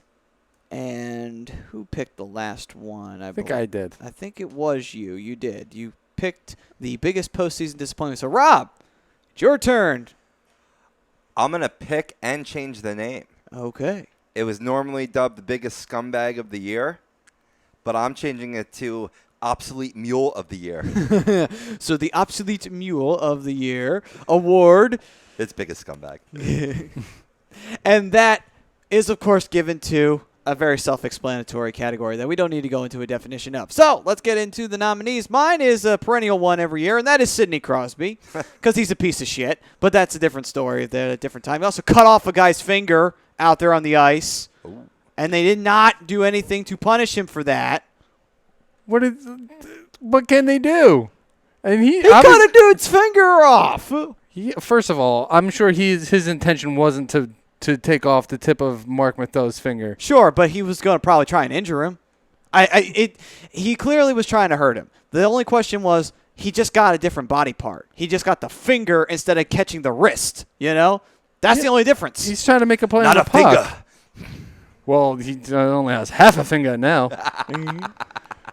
Still, Crosby. Hey, listen, as somebody that has, missing chunks of fingers, I seek a little pity. And he was trying to make a play on the puck. He wasn't trying to hurt him. Come on. Sure, whatever. Crosby's a scumbag. He belongs here. All right. Brian. You want to talk about a real scumbag? Zach Cassian is a scumbag. Yeah. See, I was going to pick him, but then I thought, I got to go with Crosby. Listen, Zach Cassian is a true scumbag. Yeah. He's a true scumbag. Brad Marchand is a scumbag. These guys, they go around, they cheap shot people. They, dirty hits at bad times. They'll try and pick a fight, and that's not really a scumbag thing, but they'll try and pick a fight or draw a penalty or something like that, which is good, but... Wouldn't you pick Milan Lucic, though? Because he's a piece of shit. He's a piece of shit. But I don't have to, Zach Cassian he gets under my skin. His style of play is completely irrelevant anymore. He is completely useless in this league. I don't know. Like, he's like Mike Rupp. He's exactly like Mike Rupp, and Mike Rupp isn't playing in the league anymore. Yeah. Zach Cassian he is an old-time player in the wrong era. He would have been great in the early 2000s and in the 90s, but yeah. He got traded 4 times. I think he got. Yeah, right? Correct me if I'm wrong, but he got traded, 3 times in the last 2 years because he's irrelevant. He went from Vancouver to Montreal to Edmonton. Nobody wants him. I heard he's starring in Goon 3. He might be, actually. Yeah. I think he actually is in that movie. And Slapshot 6. Yeah. Slapshot 6. With the Hanson brothers. Yeah. Just put a wig on him. He'll keep the mutton chops. But anyway. That's another thing. Don't even get me started What, on that. that's Rob, you're nominee. Let's get off of Zach Cassian. Hold on. Is that a flat-out violation, those mutton chops? Yeah, he looked like a 1970s, or not 1970s, 1870s racist. Or rapist, sorry. Racist. Sorry. We got to get off of Zach Cassian. I'm getting fired up. Rob, what's your nominee? All right, but I want Rob's opinion. Was that a straight-up violation, those mutton chops? Yeah, I think so. Okay. All right, so we're in the violation category. Yeah. All right. Rob, who you got? I'm going with Detroit Red Wings property, Gustav Nyquist. Nyquist. That's an Okay. interesting one. Interesting choice. The reason why was a play that dates back about mid-year, I want to say. He was suspended 6 games for a vicious high stick to Minnesota's Jarrett Spurgeon. Okay. And the particulars are he did receive a double minor for high sticking, and he was quoted as saying, "I hope people don't think this is the kind of player that I am." Well, generally, no, but I've seen this lack of discipline in Nyquist in the past. Never this egregious, but I know we can't play it on air, but you got to look at this again. I remember. I know. I remember exactly what play you're talking about. Yeah, too. I mean, he took the blunt edge, not even just like a high stick, like the blade, like the shaft of the stick, but the blunt edge of the blade, and just jabbed him, narrowly missing his eye, piercing his cheek. Oh, you know what?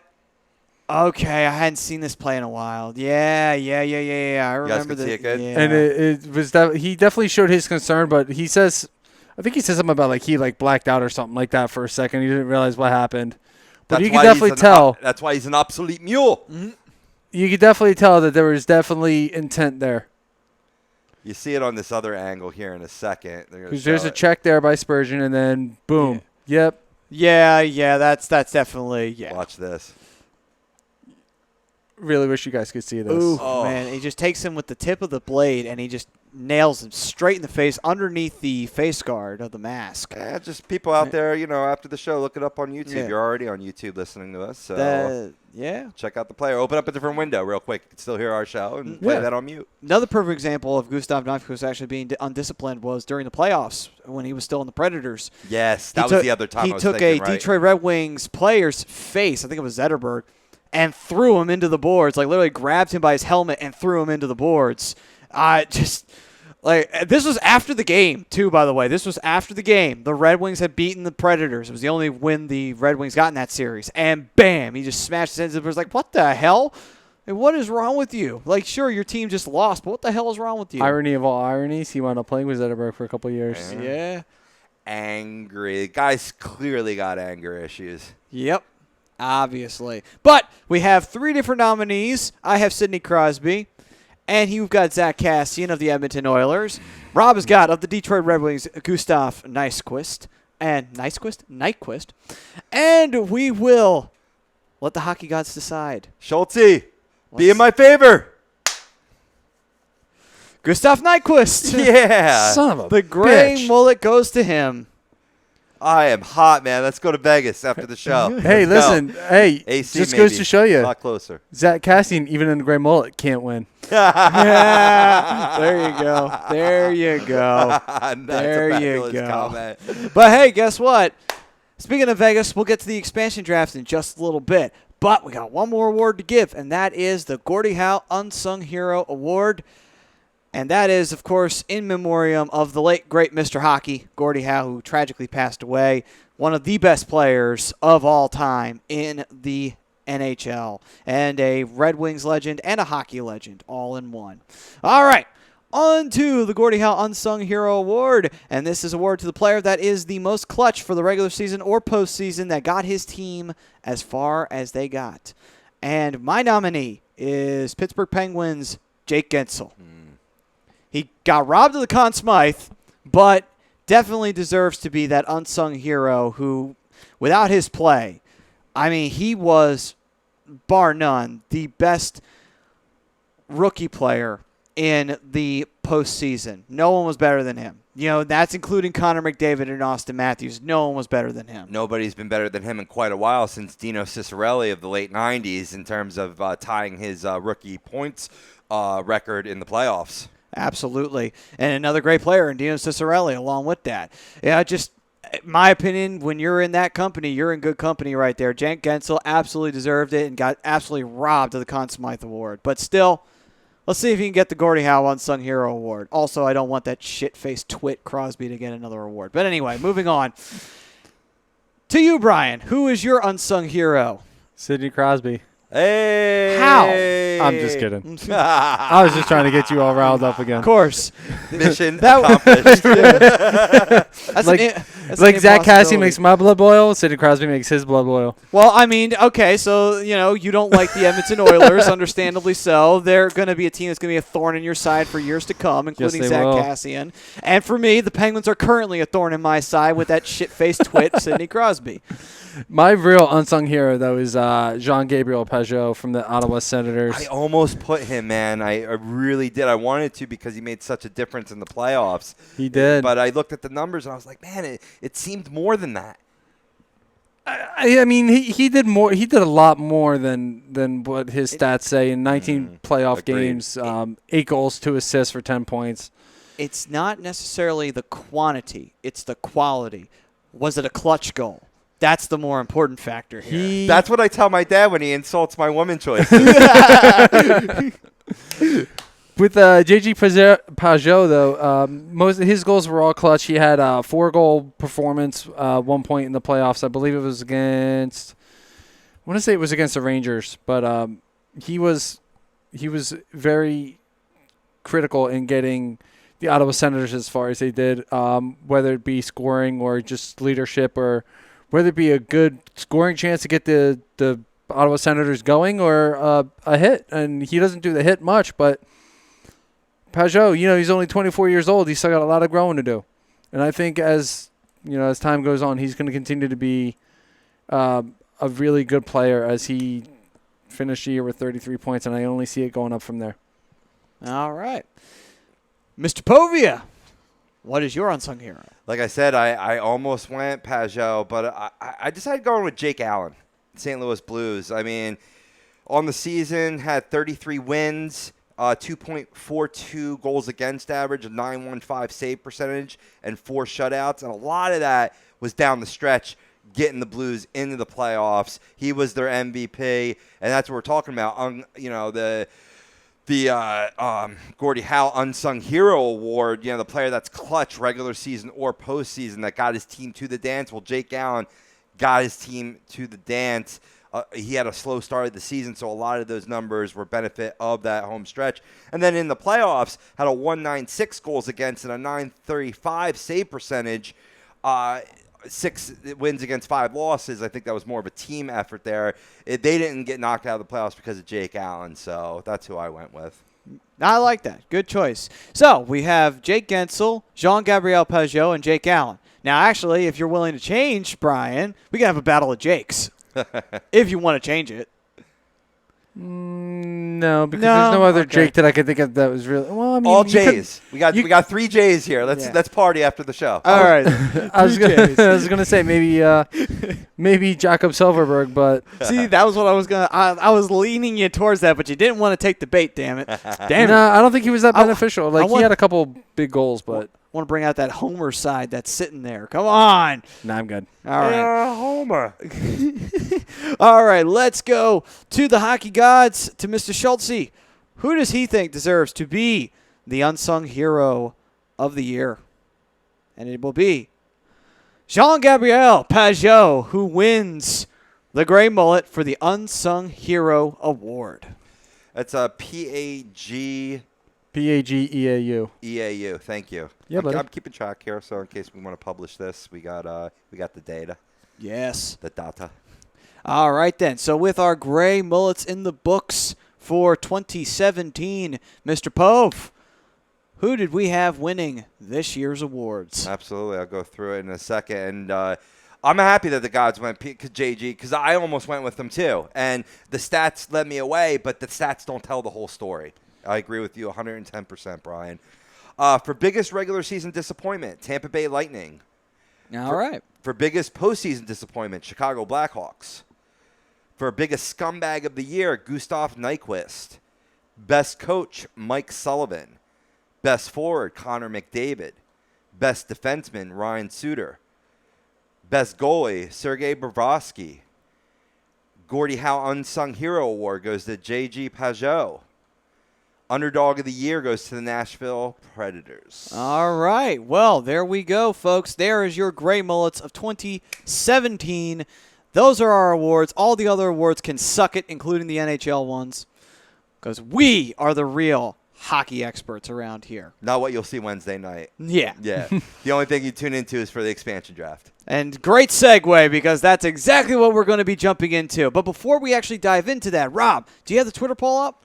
I can. Cool. Why don't we take a look and see what the people are saying about what Flyer is most likely to leave Philadelphia and go to Sin City? Nice. Going to the Twitter universe here. With 40% of the vote, newbie Michael Neuwirth gets the nod as the player that will be selected by the Golden Knights. 30% Matt Reed, which is I did not suspect that to be number 2. I think that's people more hoping than legitimately thinking that the Knights will pick him. 20% goes to Dale Weiss, and 10% goes to Andy McDonald. Yeah, sadly, they're definitely accurate on him being dead last. They ain't picking him, that's for sure. Yeah. All right. Let me ask you guys a question. And this comes from our description here of the show. Do you see the Golden Knights shaping a new dominant franchise or a new disappointing venture in the NHL? Where do you see, out of like taking a look at the whole player pool? Of course, we don't know who they're going to pick until the awards. They're due by 10 a.m. tomorrow, but they won't be formally announced anywhere in the media until the awards ceremony. That's a very good question. To me, I've already stated this. I don't think Vegas is a smart move, just because of the market. That's the only real reason why. Yes, you got a lot of tourism in Vegas. Yes, you got a lot of people in Vegas. That's not the debate. Question is, are people going to buy the tickets and go watch the Golden Knights? Are the residents going to go buy tickets and go watch the Golden Knights? You know, Vegas has never really had a professional sports team. Never.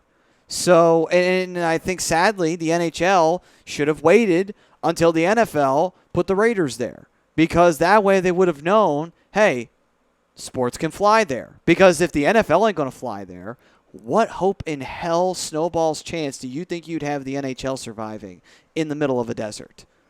It doesn't survive in Arizona. Barely. Well, here's my response to that. I think it's going to be a dominant franchise. Here's my reason. First of all, they already sold out on all their season tickets. That's the only reason why they got there. So, you know, they got their season ticket holders are already set to go. They have no more season tickets available. Secondly, if you look at this player pool that they have to choose from, if they choose right, they can get a lot of stud players. Quality players, specifically on the back end, defense and goalie, and that's how you build a strong franchise. Agreed. Sami Vatanen, James Neal, Bobby Ryan, Jonathan Bernier could be a really good backup for this organization. If they do this right and they pick the players that I think they're going to pick, this franchise is going to have a very good start. Yeah, I mean, I could see it. It's got the makeup for it, especially in goaltender. I mean, we joked around before about them selecting as their 3 goalies, Nuvi, Fleury, and Bernier. Mm-hmm. I don't think they'll go all 3. They're like just. They got to think their own cap eventually too, or whatnot. But you're probably going to get 2 out of 3. And let us not forget, Ryan Miller is also unprotected too. So that's another goalie option. Tons of defensemen. And no disrespect to the forwards, as you mentioned. Bobby Ryan could be playing out in Vegas, moving even further away from his hometown. Oshie. Yeah. Carl Hagelin. Nick Bonino. I don't think they'll grab Oshie because I don't think they'll be able to realistically afford him. No, I got a funny feeling he's going to wind up signing a contract with Washington that's going to have a no movement clause. Right.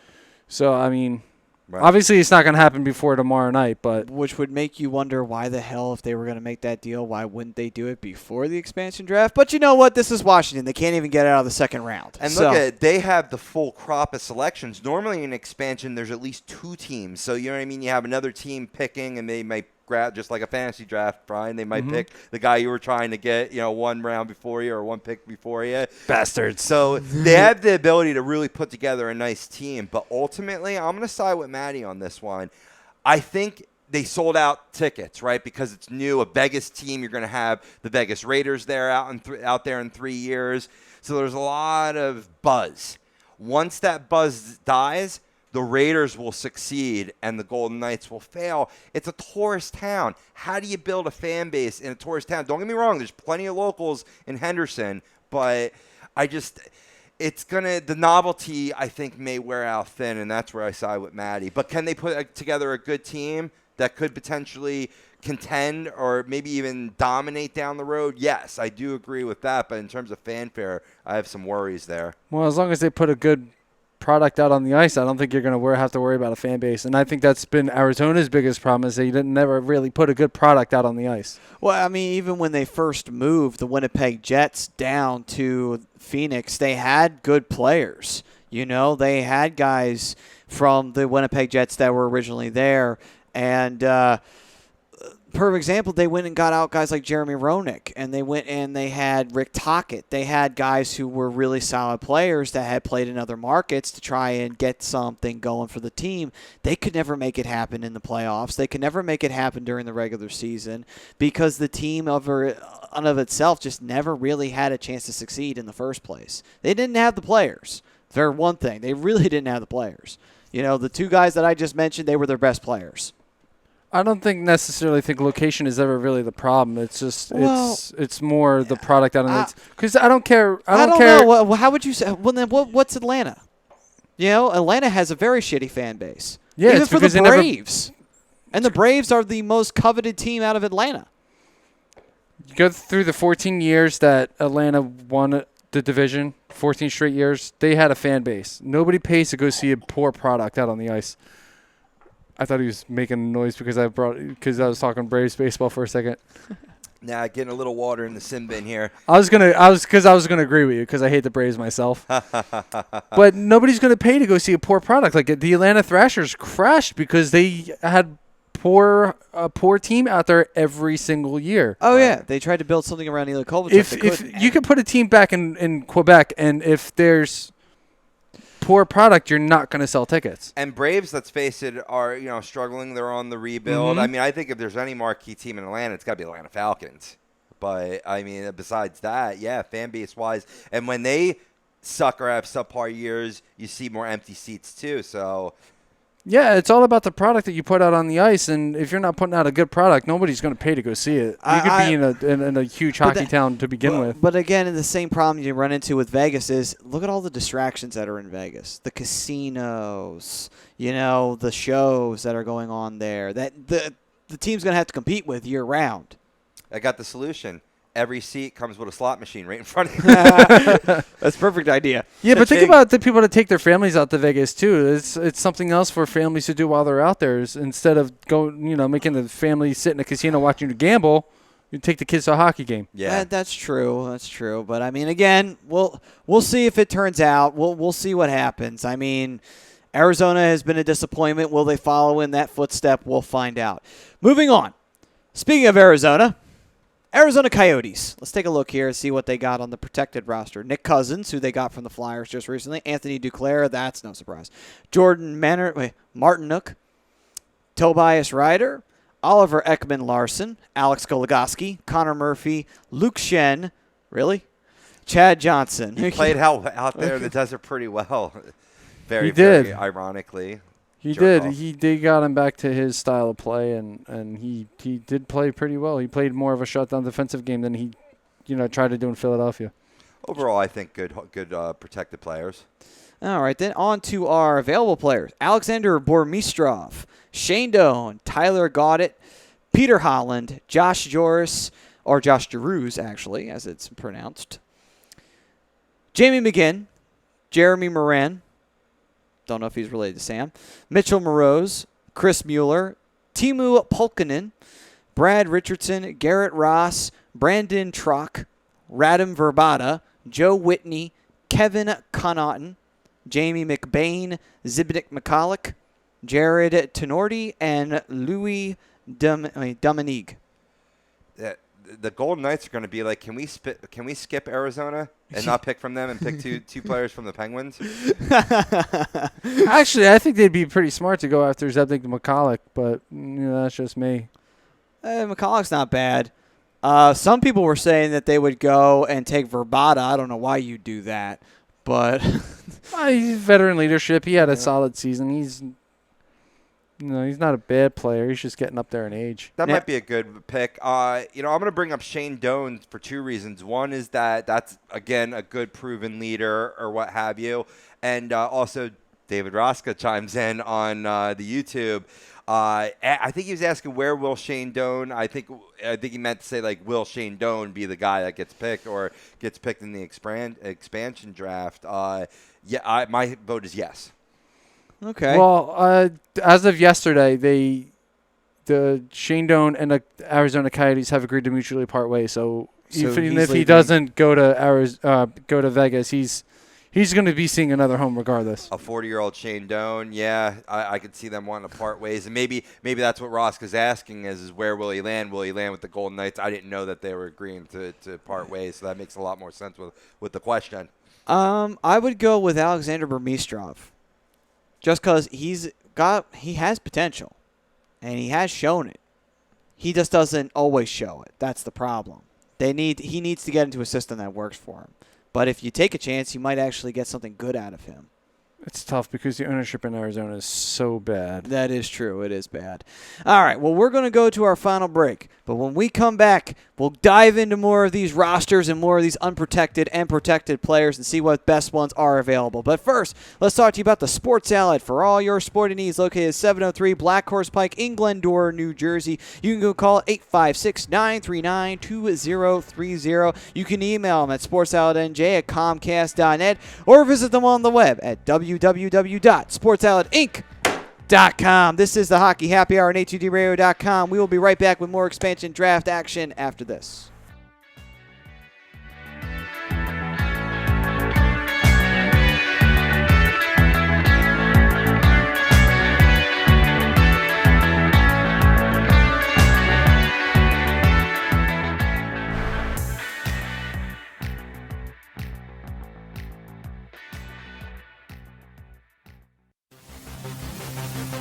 Welcome in to the worldwide leader of what? Real Talk, A2DRadio.com.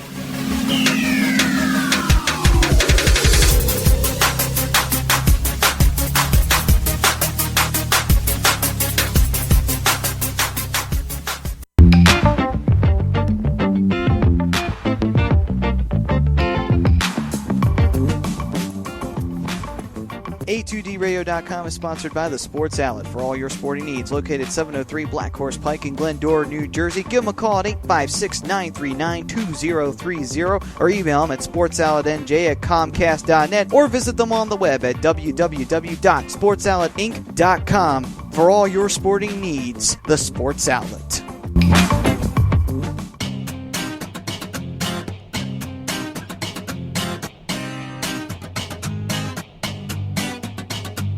A2DRadio.com is proudly sponsored by Gibson Mayer LLC Certified Public Accountants. Gibson Mayer, located in Yardley, PA, is a leading accounting and business consulting firm with a proven track record of handling critical issues with expertise across many different industries, including construction, distribution, hospitality, manufacturing, real estate, service trades, merchandising, professional services, and professional athletes. Give them a call at 215-369-3300. That's 215-369-3300. Your initial consultation is always free, and if you tell them that Tom and Mike from AM and the PM sent you, you'll receive 15% off all income tax services completed by February 15th. That's Gibson Mayer LLC Certified Public Accountants, 215-369-3300, or visit them on the web at www.gibsonmayer.com. That's gibsonmayer.com.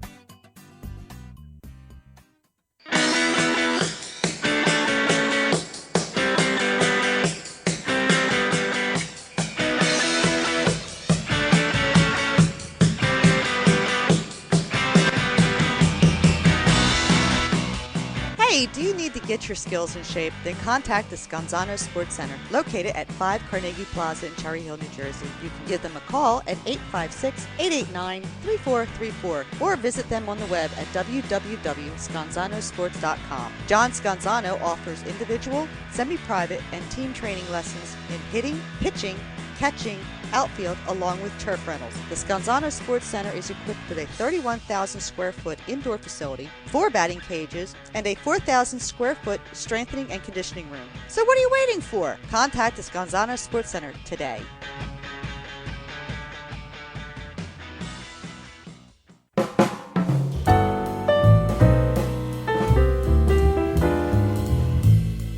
Fellas, you ever come in from that baseball or football game and your woman won't come near you because you stink beyond belief? Then you need Soap Stash. You should never settle for a generic hygiene product that only covers up the stench. Treat your skin with the best nutrients. Feel clean with the only soap you'll need. The highest grade carrier oils are ingrained in all of their products, which are 100% natural and terrific for your skin.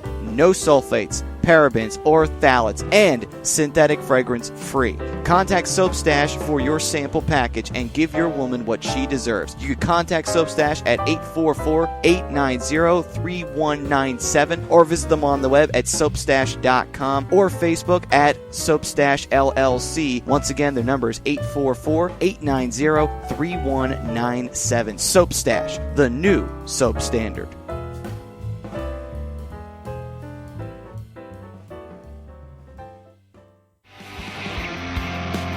You're listening to the Hockey Happy Hour, only on A2DRadio.com.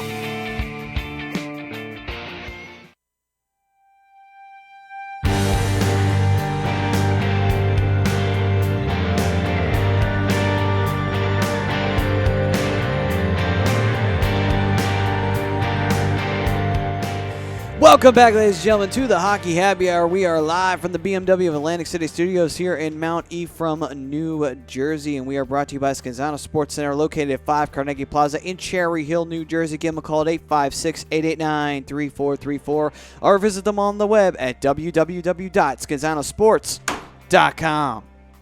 All right. So, we've been talking about expansion and the expansion draft that is due to happen tomorrow. And we've been going through some of the rosters here. We went through the Flyers and the Ducks earlier on in the show, if you want to go back and check that out a little bit later. And we also just recently went through the Arizona Coyotes, and we also did the Pittsburgh Penguins, the defending Stanley Cup champions. Now we go to a team that did make the playoffs, but barely, the Boston Bruins. Now, the Bruins, on their protected player list, they have David Backes, Patrice Bergeron, David Krejci, Brad Marchand, Riley Nash, David Pastrnak, Ryan Spooner, Zdeno Chara, Torrey Krug, Kevin Miller, and Tuukka Rask. Meanwhile, on their available players, they have Matt Bolesky, Brian Ferlin, Jimmy Hayes, Alex Koklachev, Dominic Moore, Tyler Randell, Zach Ronaldo. Anyway, Tim Schaller, Drew Stafford, Linus Arneson, Chris Casto, Tommy Cross, Alex Grant, John Michael Lyles, Andy McQuaid, Colin Miller, Joe Morrow, Anton Khudobin, and Malcolm Subban, who is related to PK Subban, if you were wondering. It's his brother. Basically, there is almost no one that the Bruins left unprotected. I would consider Malcolm Subban, though. Out of all the players, maybe Khudobin. I would go after Jimmy Hayes or Drew Stafford. Drew Stafford's he's a decent goal scorer. He'll get you 15. Yeah, it's in a ladder pick, maybe. Yeah, that wouldn't be too bad of a choice. I don't know. Backup wise, though, you could go with Anton Khudobin if you want to. Yeah, I mean, Khudobin isn't a terrible backup. That would be your third goalie, though, not your first backup. He'd be your third. If not, you could actually go young and go with a Malcolm Subban.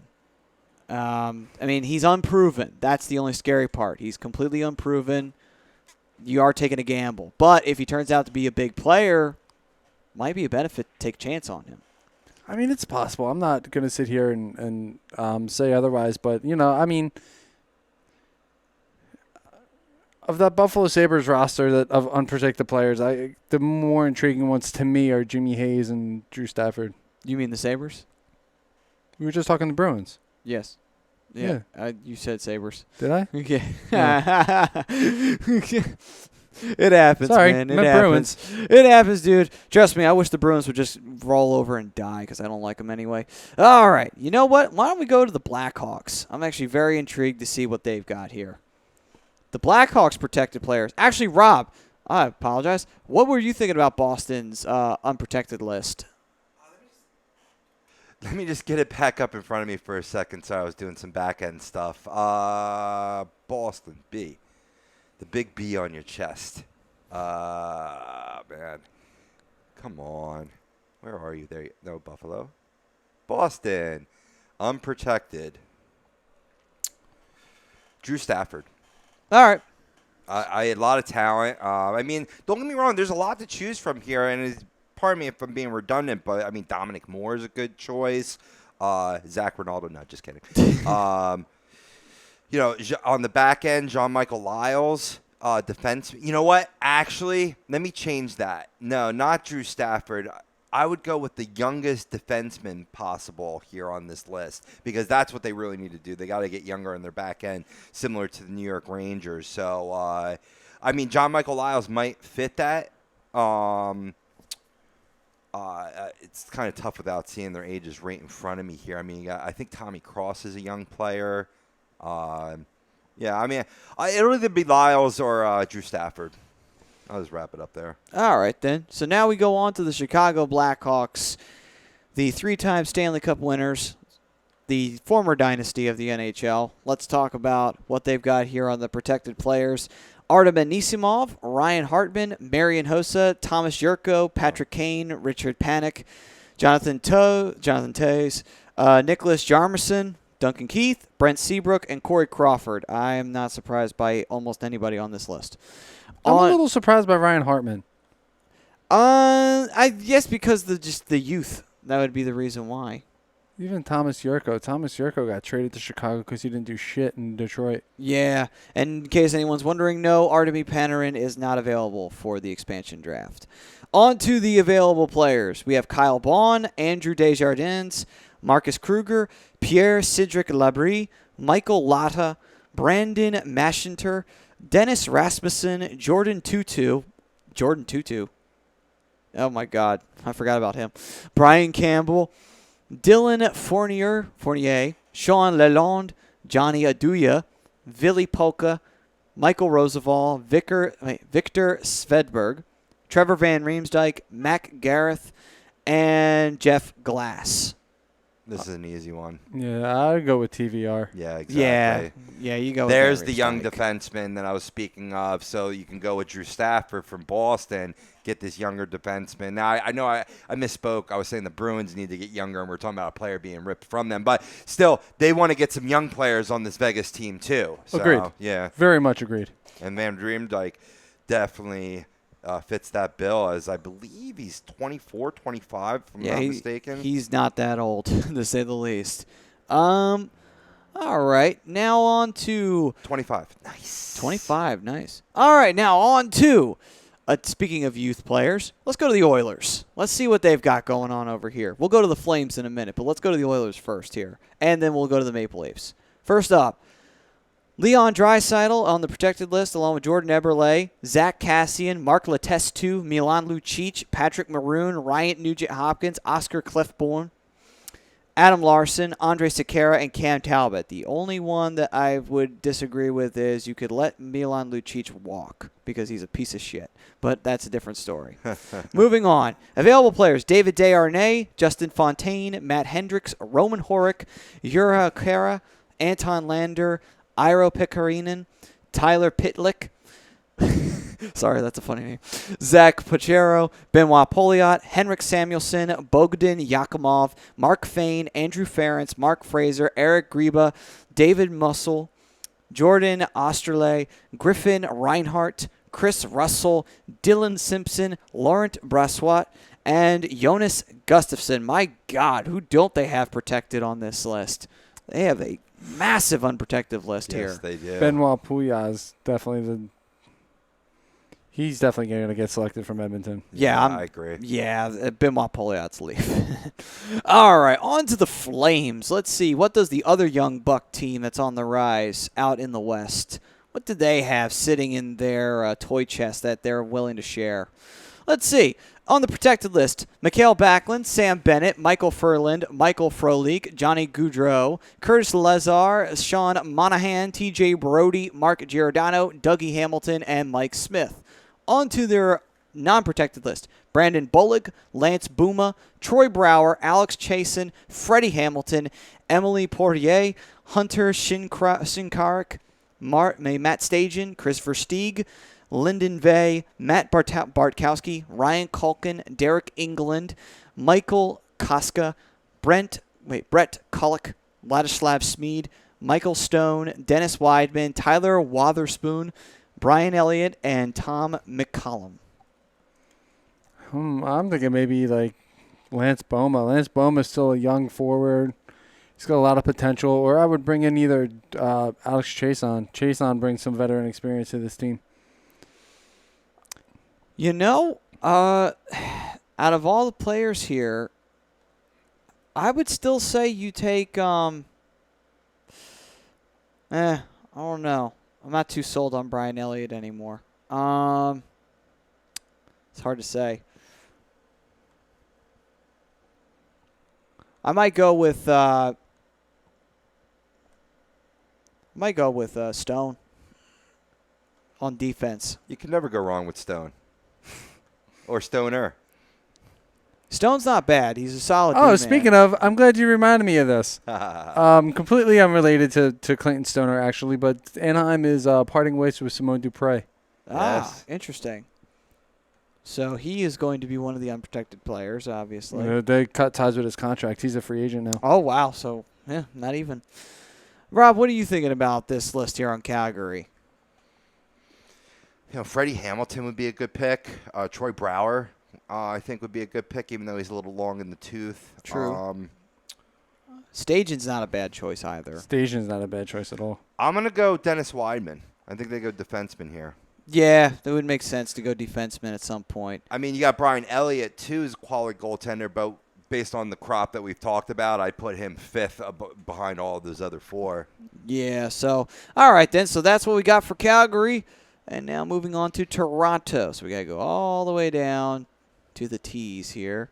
No, we're going to pass over those shitbag Devils.